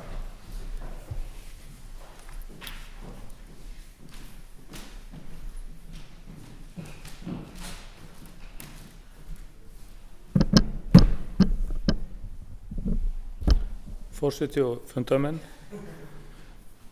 Já, takk fyrir þessa fyrirspurn, Þröstur. Það koma svona upp umræður í Brúarásskóla varmadæluvæðingunni á köldusvæðunum og já, svona tali kannski að staðan á Íslandi sé svo að menn séu svolítið aftarlega svona samanborið við önnur lönd, sko. Nú vangaveltur hvort að heimastjórnin geti komið málefninu á kortið og hvort þetta geti verið verkefni til dæmis fyrir hitaveituna, og hitaveitan að reka varmadælu í mitt Brúarásskóla og svona Já, vangaveltur það líka sko hvort af því að sko sumir að gera þetta svona alveg á eigin vegum hvort það væri betra þess vegna væri einhver einn aðili eins og hitaveitar sem væri að taka utan eitthvað verkefni svona á köldu svæðunum og ég held að það megi vel velta því fyrir sér og kannski bara tengist stoltið inn í þessa vinnu sem hefur verið hér fyrir þéttbýlið í Seyðisfirði hvað varðar húsakyndingu og þessa vinnu sem búið að vinna þar og hún geti verið gagnlegt innlegg í þá umræðu en við frestuðum þessum lið og svona ætluðum að búa okkur aðeins betur inn í umfjöllun í heimastjórninni með gagnaöflun áður en við tækjum liðin fyrir. Takk. Sveitarstjórnarfulltrúi Vilhjálmur Jónsson hefur lokið sínum svörum. Ásrún Mjöll Stefánsdóttir er koma upp í þriðja sinn kannski dröðru máli. Sveitarstjórnarfulltrúi, gjörðu svo vel. Já, frú forseti og annað gott fundafólk. Ég að koma hér upp til að svara sveitarstjórnarfulltrúa Ívari. Já, ég svona barnaleg. Ég náttúrulega yngst hér, svo ég tek þetta ekkert allt og nærri mér. En því oft haldið fram að þessi aukning á orkuframleiðslu sé nauðsynleg til að orkuskiptum verði og því slengt fram að þau séu óhjákvæmileg. Við þurfum meira orku, við þurfum meira rafmagn. En ég tel þetta hins vegar vera mikla einföldun, rétt eins og sveitarstjórnarfulltrúi Helgi Hlynur kom inn á hér áðan. Forsendur fyrir nauðsyn þessara aukningar orkuframleiðslu eru nefnilega ekkert augljósar eða algildar í umræðunni. Hvað er nauðsynlegt og hvað ekki? Hverju ætlum við að halda áfram og hverju þarf að breyta? Eru heimilin að nota svona mikla orku að við þurfum að fórna náttúrunni til að knýja þau og rafbílun okkar áfram? Nei, það er nefnilega stóriðjan sem að tekur mest alla orkuna og þaðan hlýtur krafan aukna orkuframleiðslu að vera komin. Frá þeim tíma þegar Kárahnjúkavirkjun var tekin í gagnið hafa nálægt 80% af orkuframleiðslunar verið nýtt til stóriðju. Það sem flokkast aðallega undir stóriðju er framleiðsla á áli, álþynnum og járnblendi, auk þess sem þjónusta gagnavera bættist við þennan flokk árið 2012. Við þurfum sérst að halda áfram að fórna náttúrun okkar þessari dýrmætu og takmörkuðu auðlind til að viðhalda áframhaldandi stóriðju og umræðan takmarkast við að aukning orkuframleiðslu sé nauðsynleg í stað þess að hún snúist í raun kjarnamálsins í hvað orkan okkar eigi að fara, fyrir hvaða verð og hvort það sé eðlilegt að halda áfram með verkefni sem stofnað var til fyrir mörgum árum í heimi sem tekur sífelldum breytingum. Meira var það ekki. Takk. Sveitarstjórnarfulltrúi Ásrún Mjöll Stefánsdóttir hefur lokið andsvörum sínum vegna ummæla Óskars Hafliðasonar. Mældiskrá var opin undir liðnum fundargerðir heimastjórna, umræðalið 15, 16, 17 og 18. Sveitarstjórnarfulltrúi Þröstur Jónsson, gjörðu svo vel.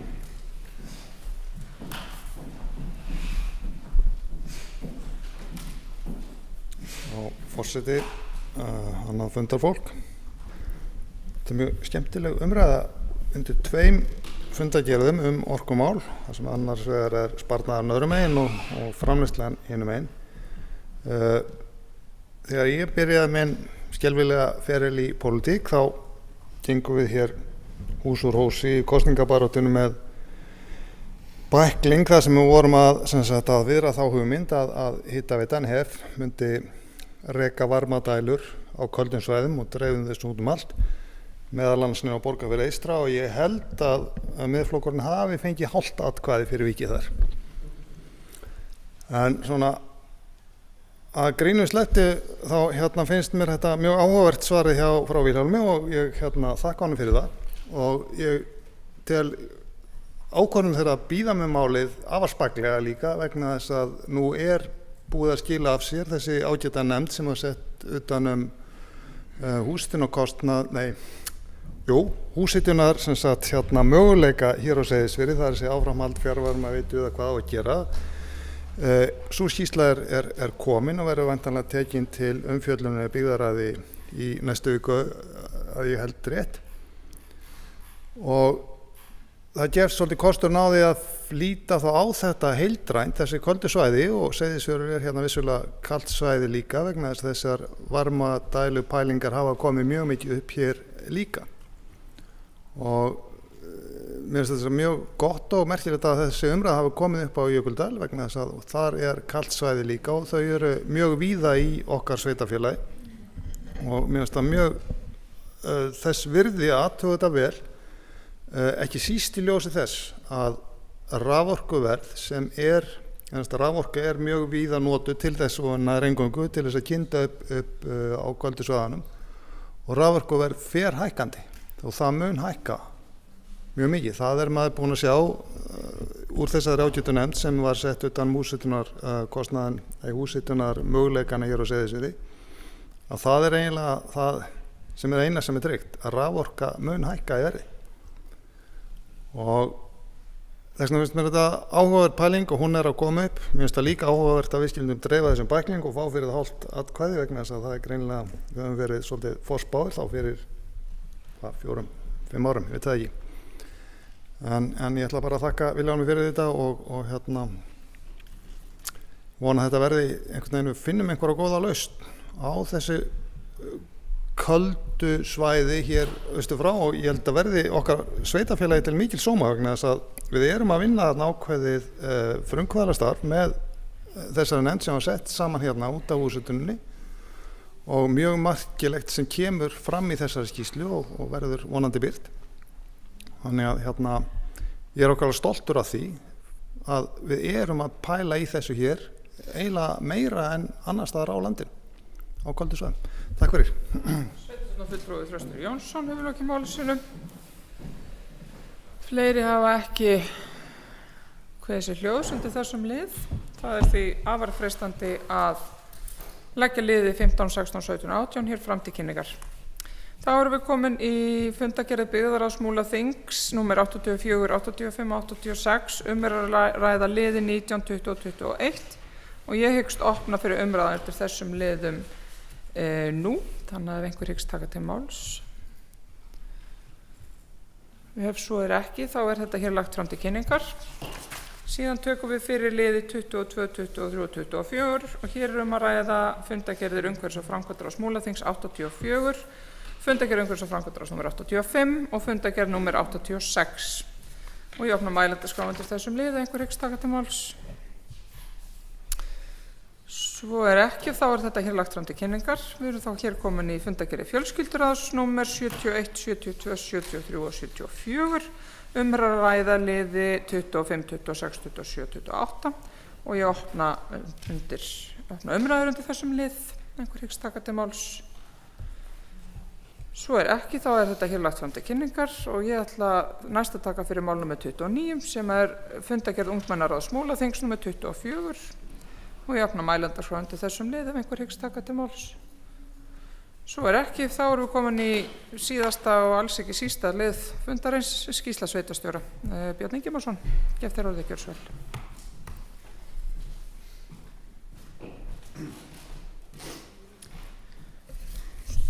Já, forseti, gott fundar fólk.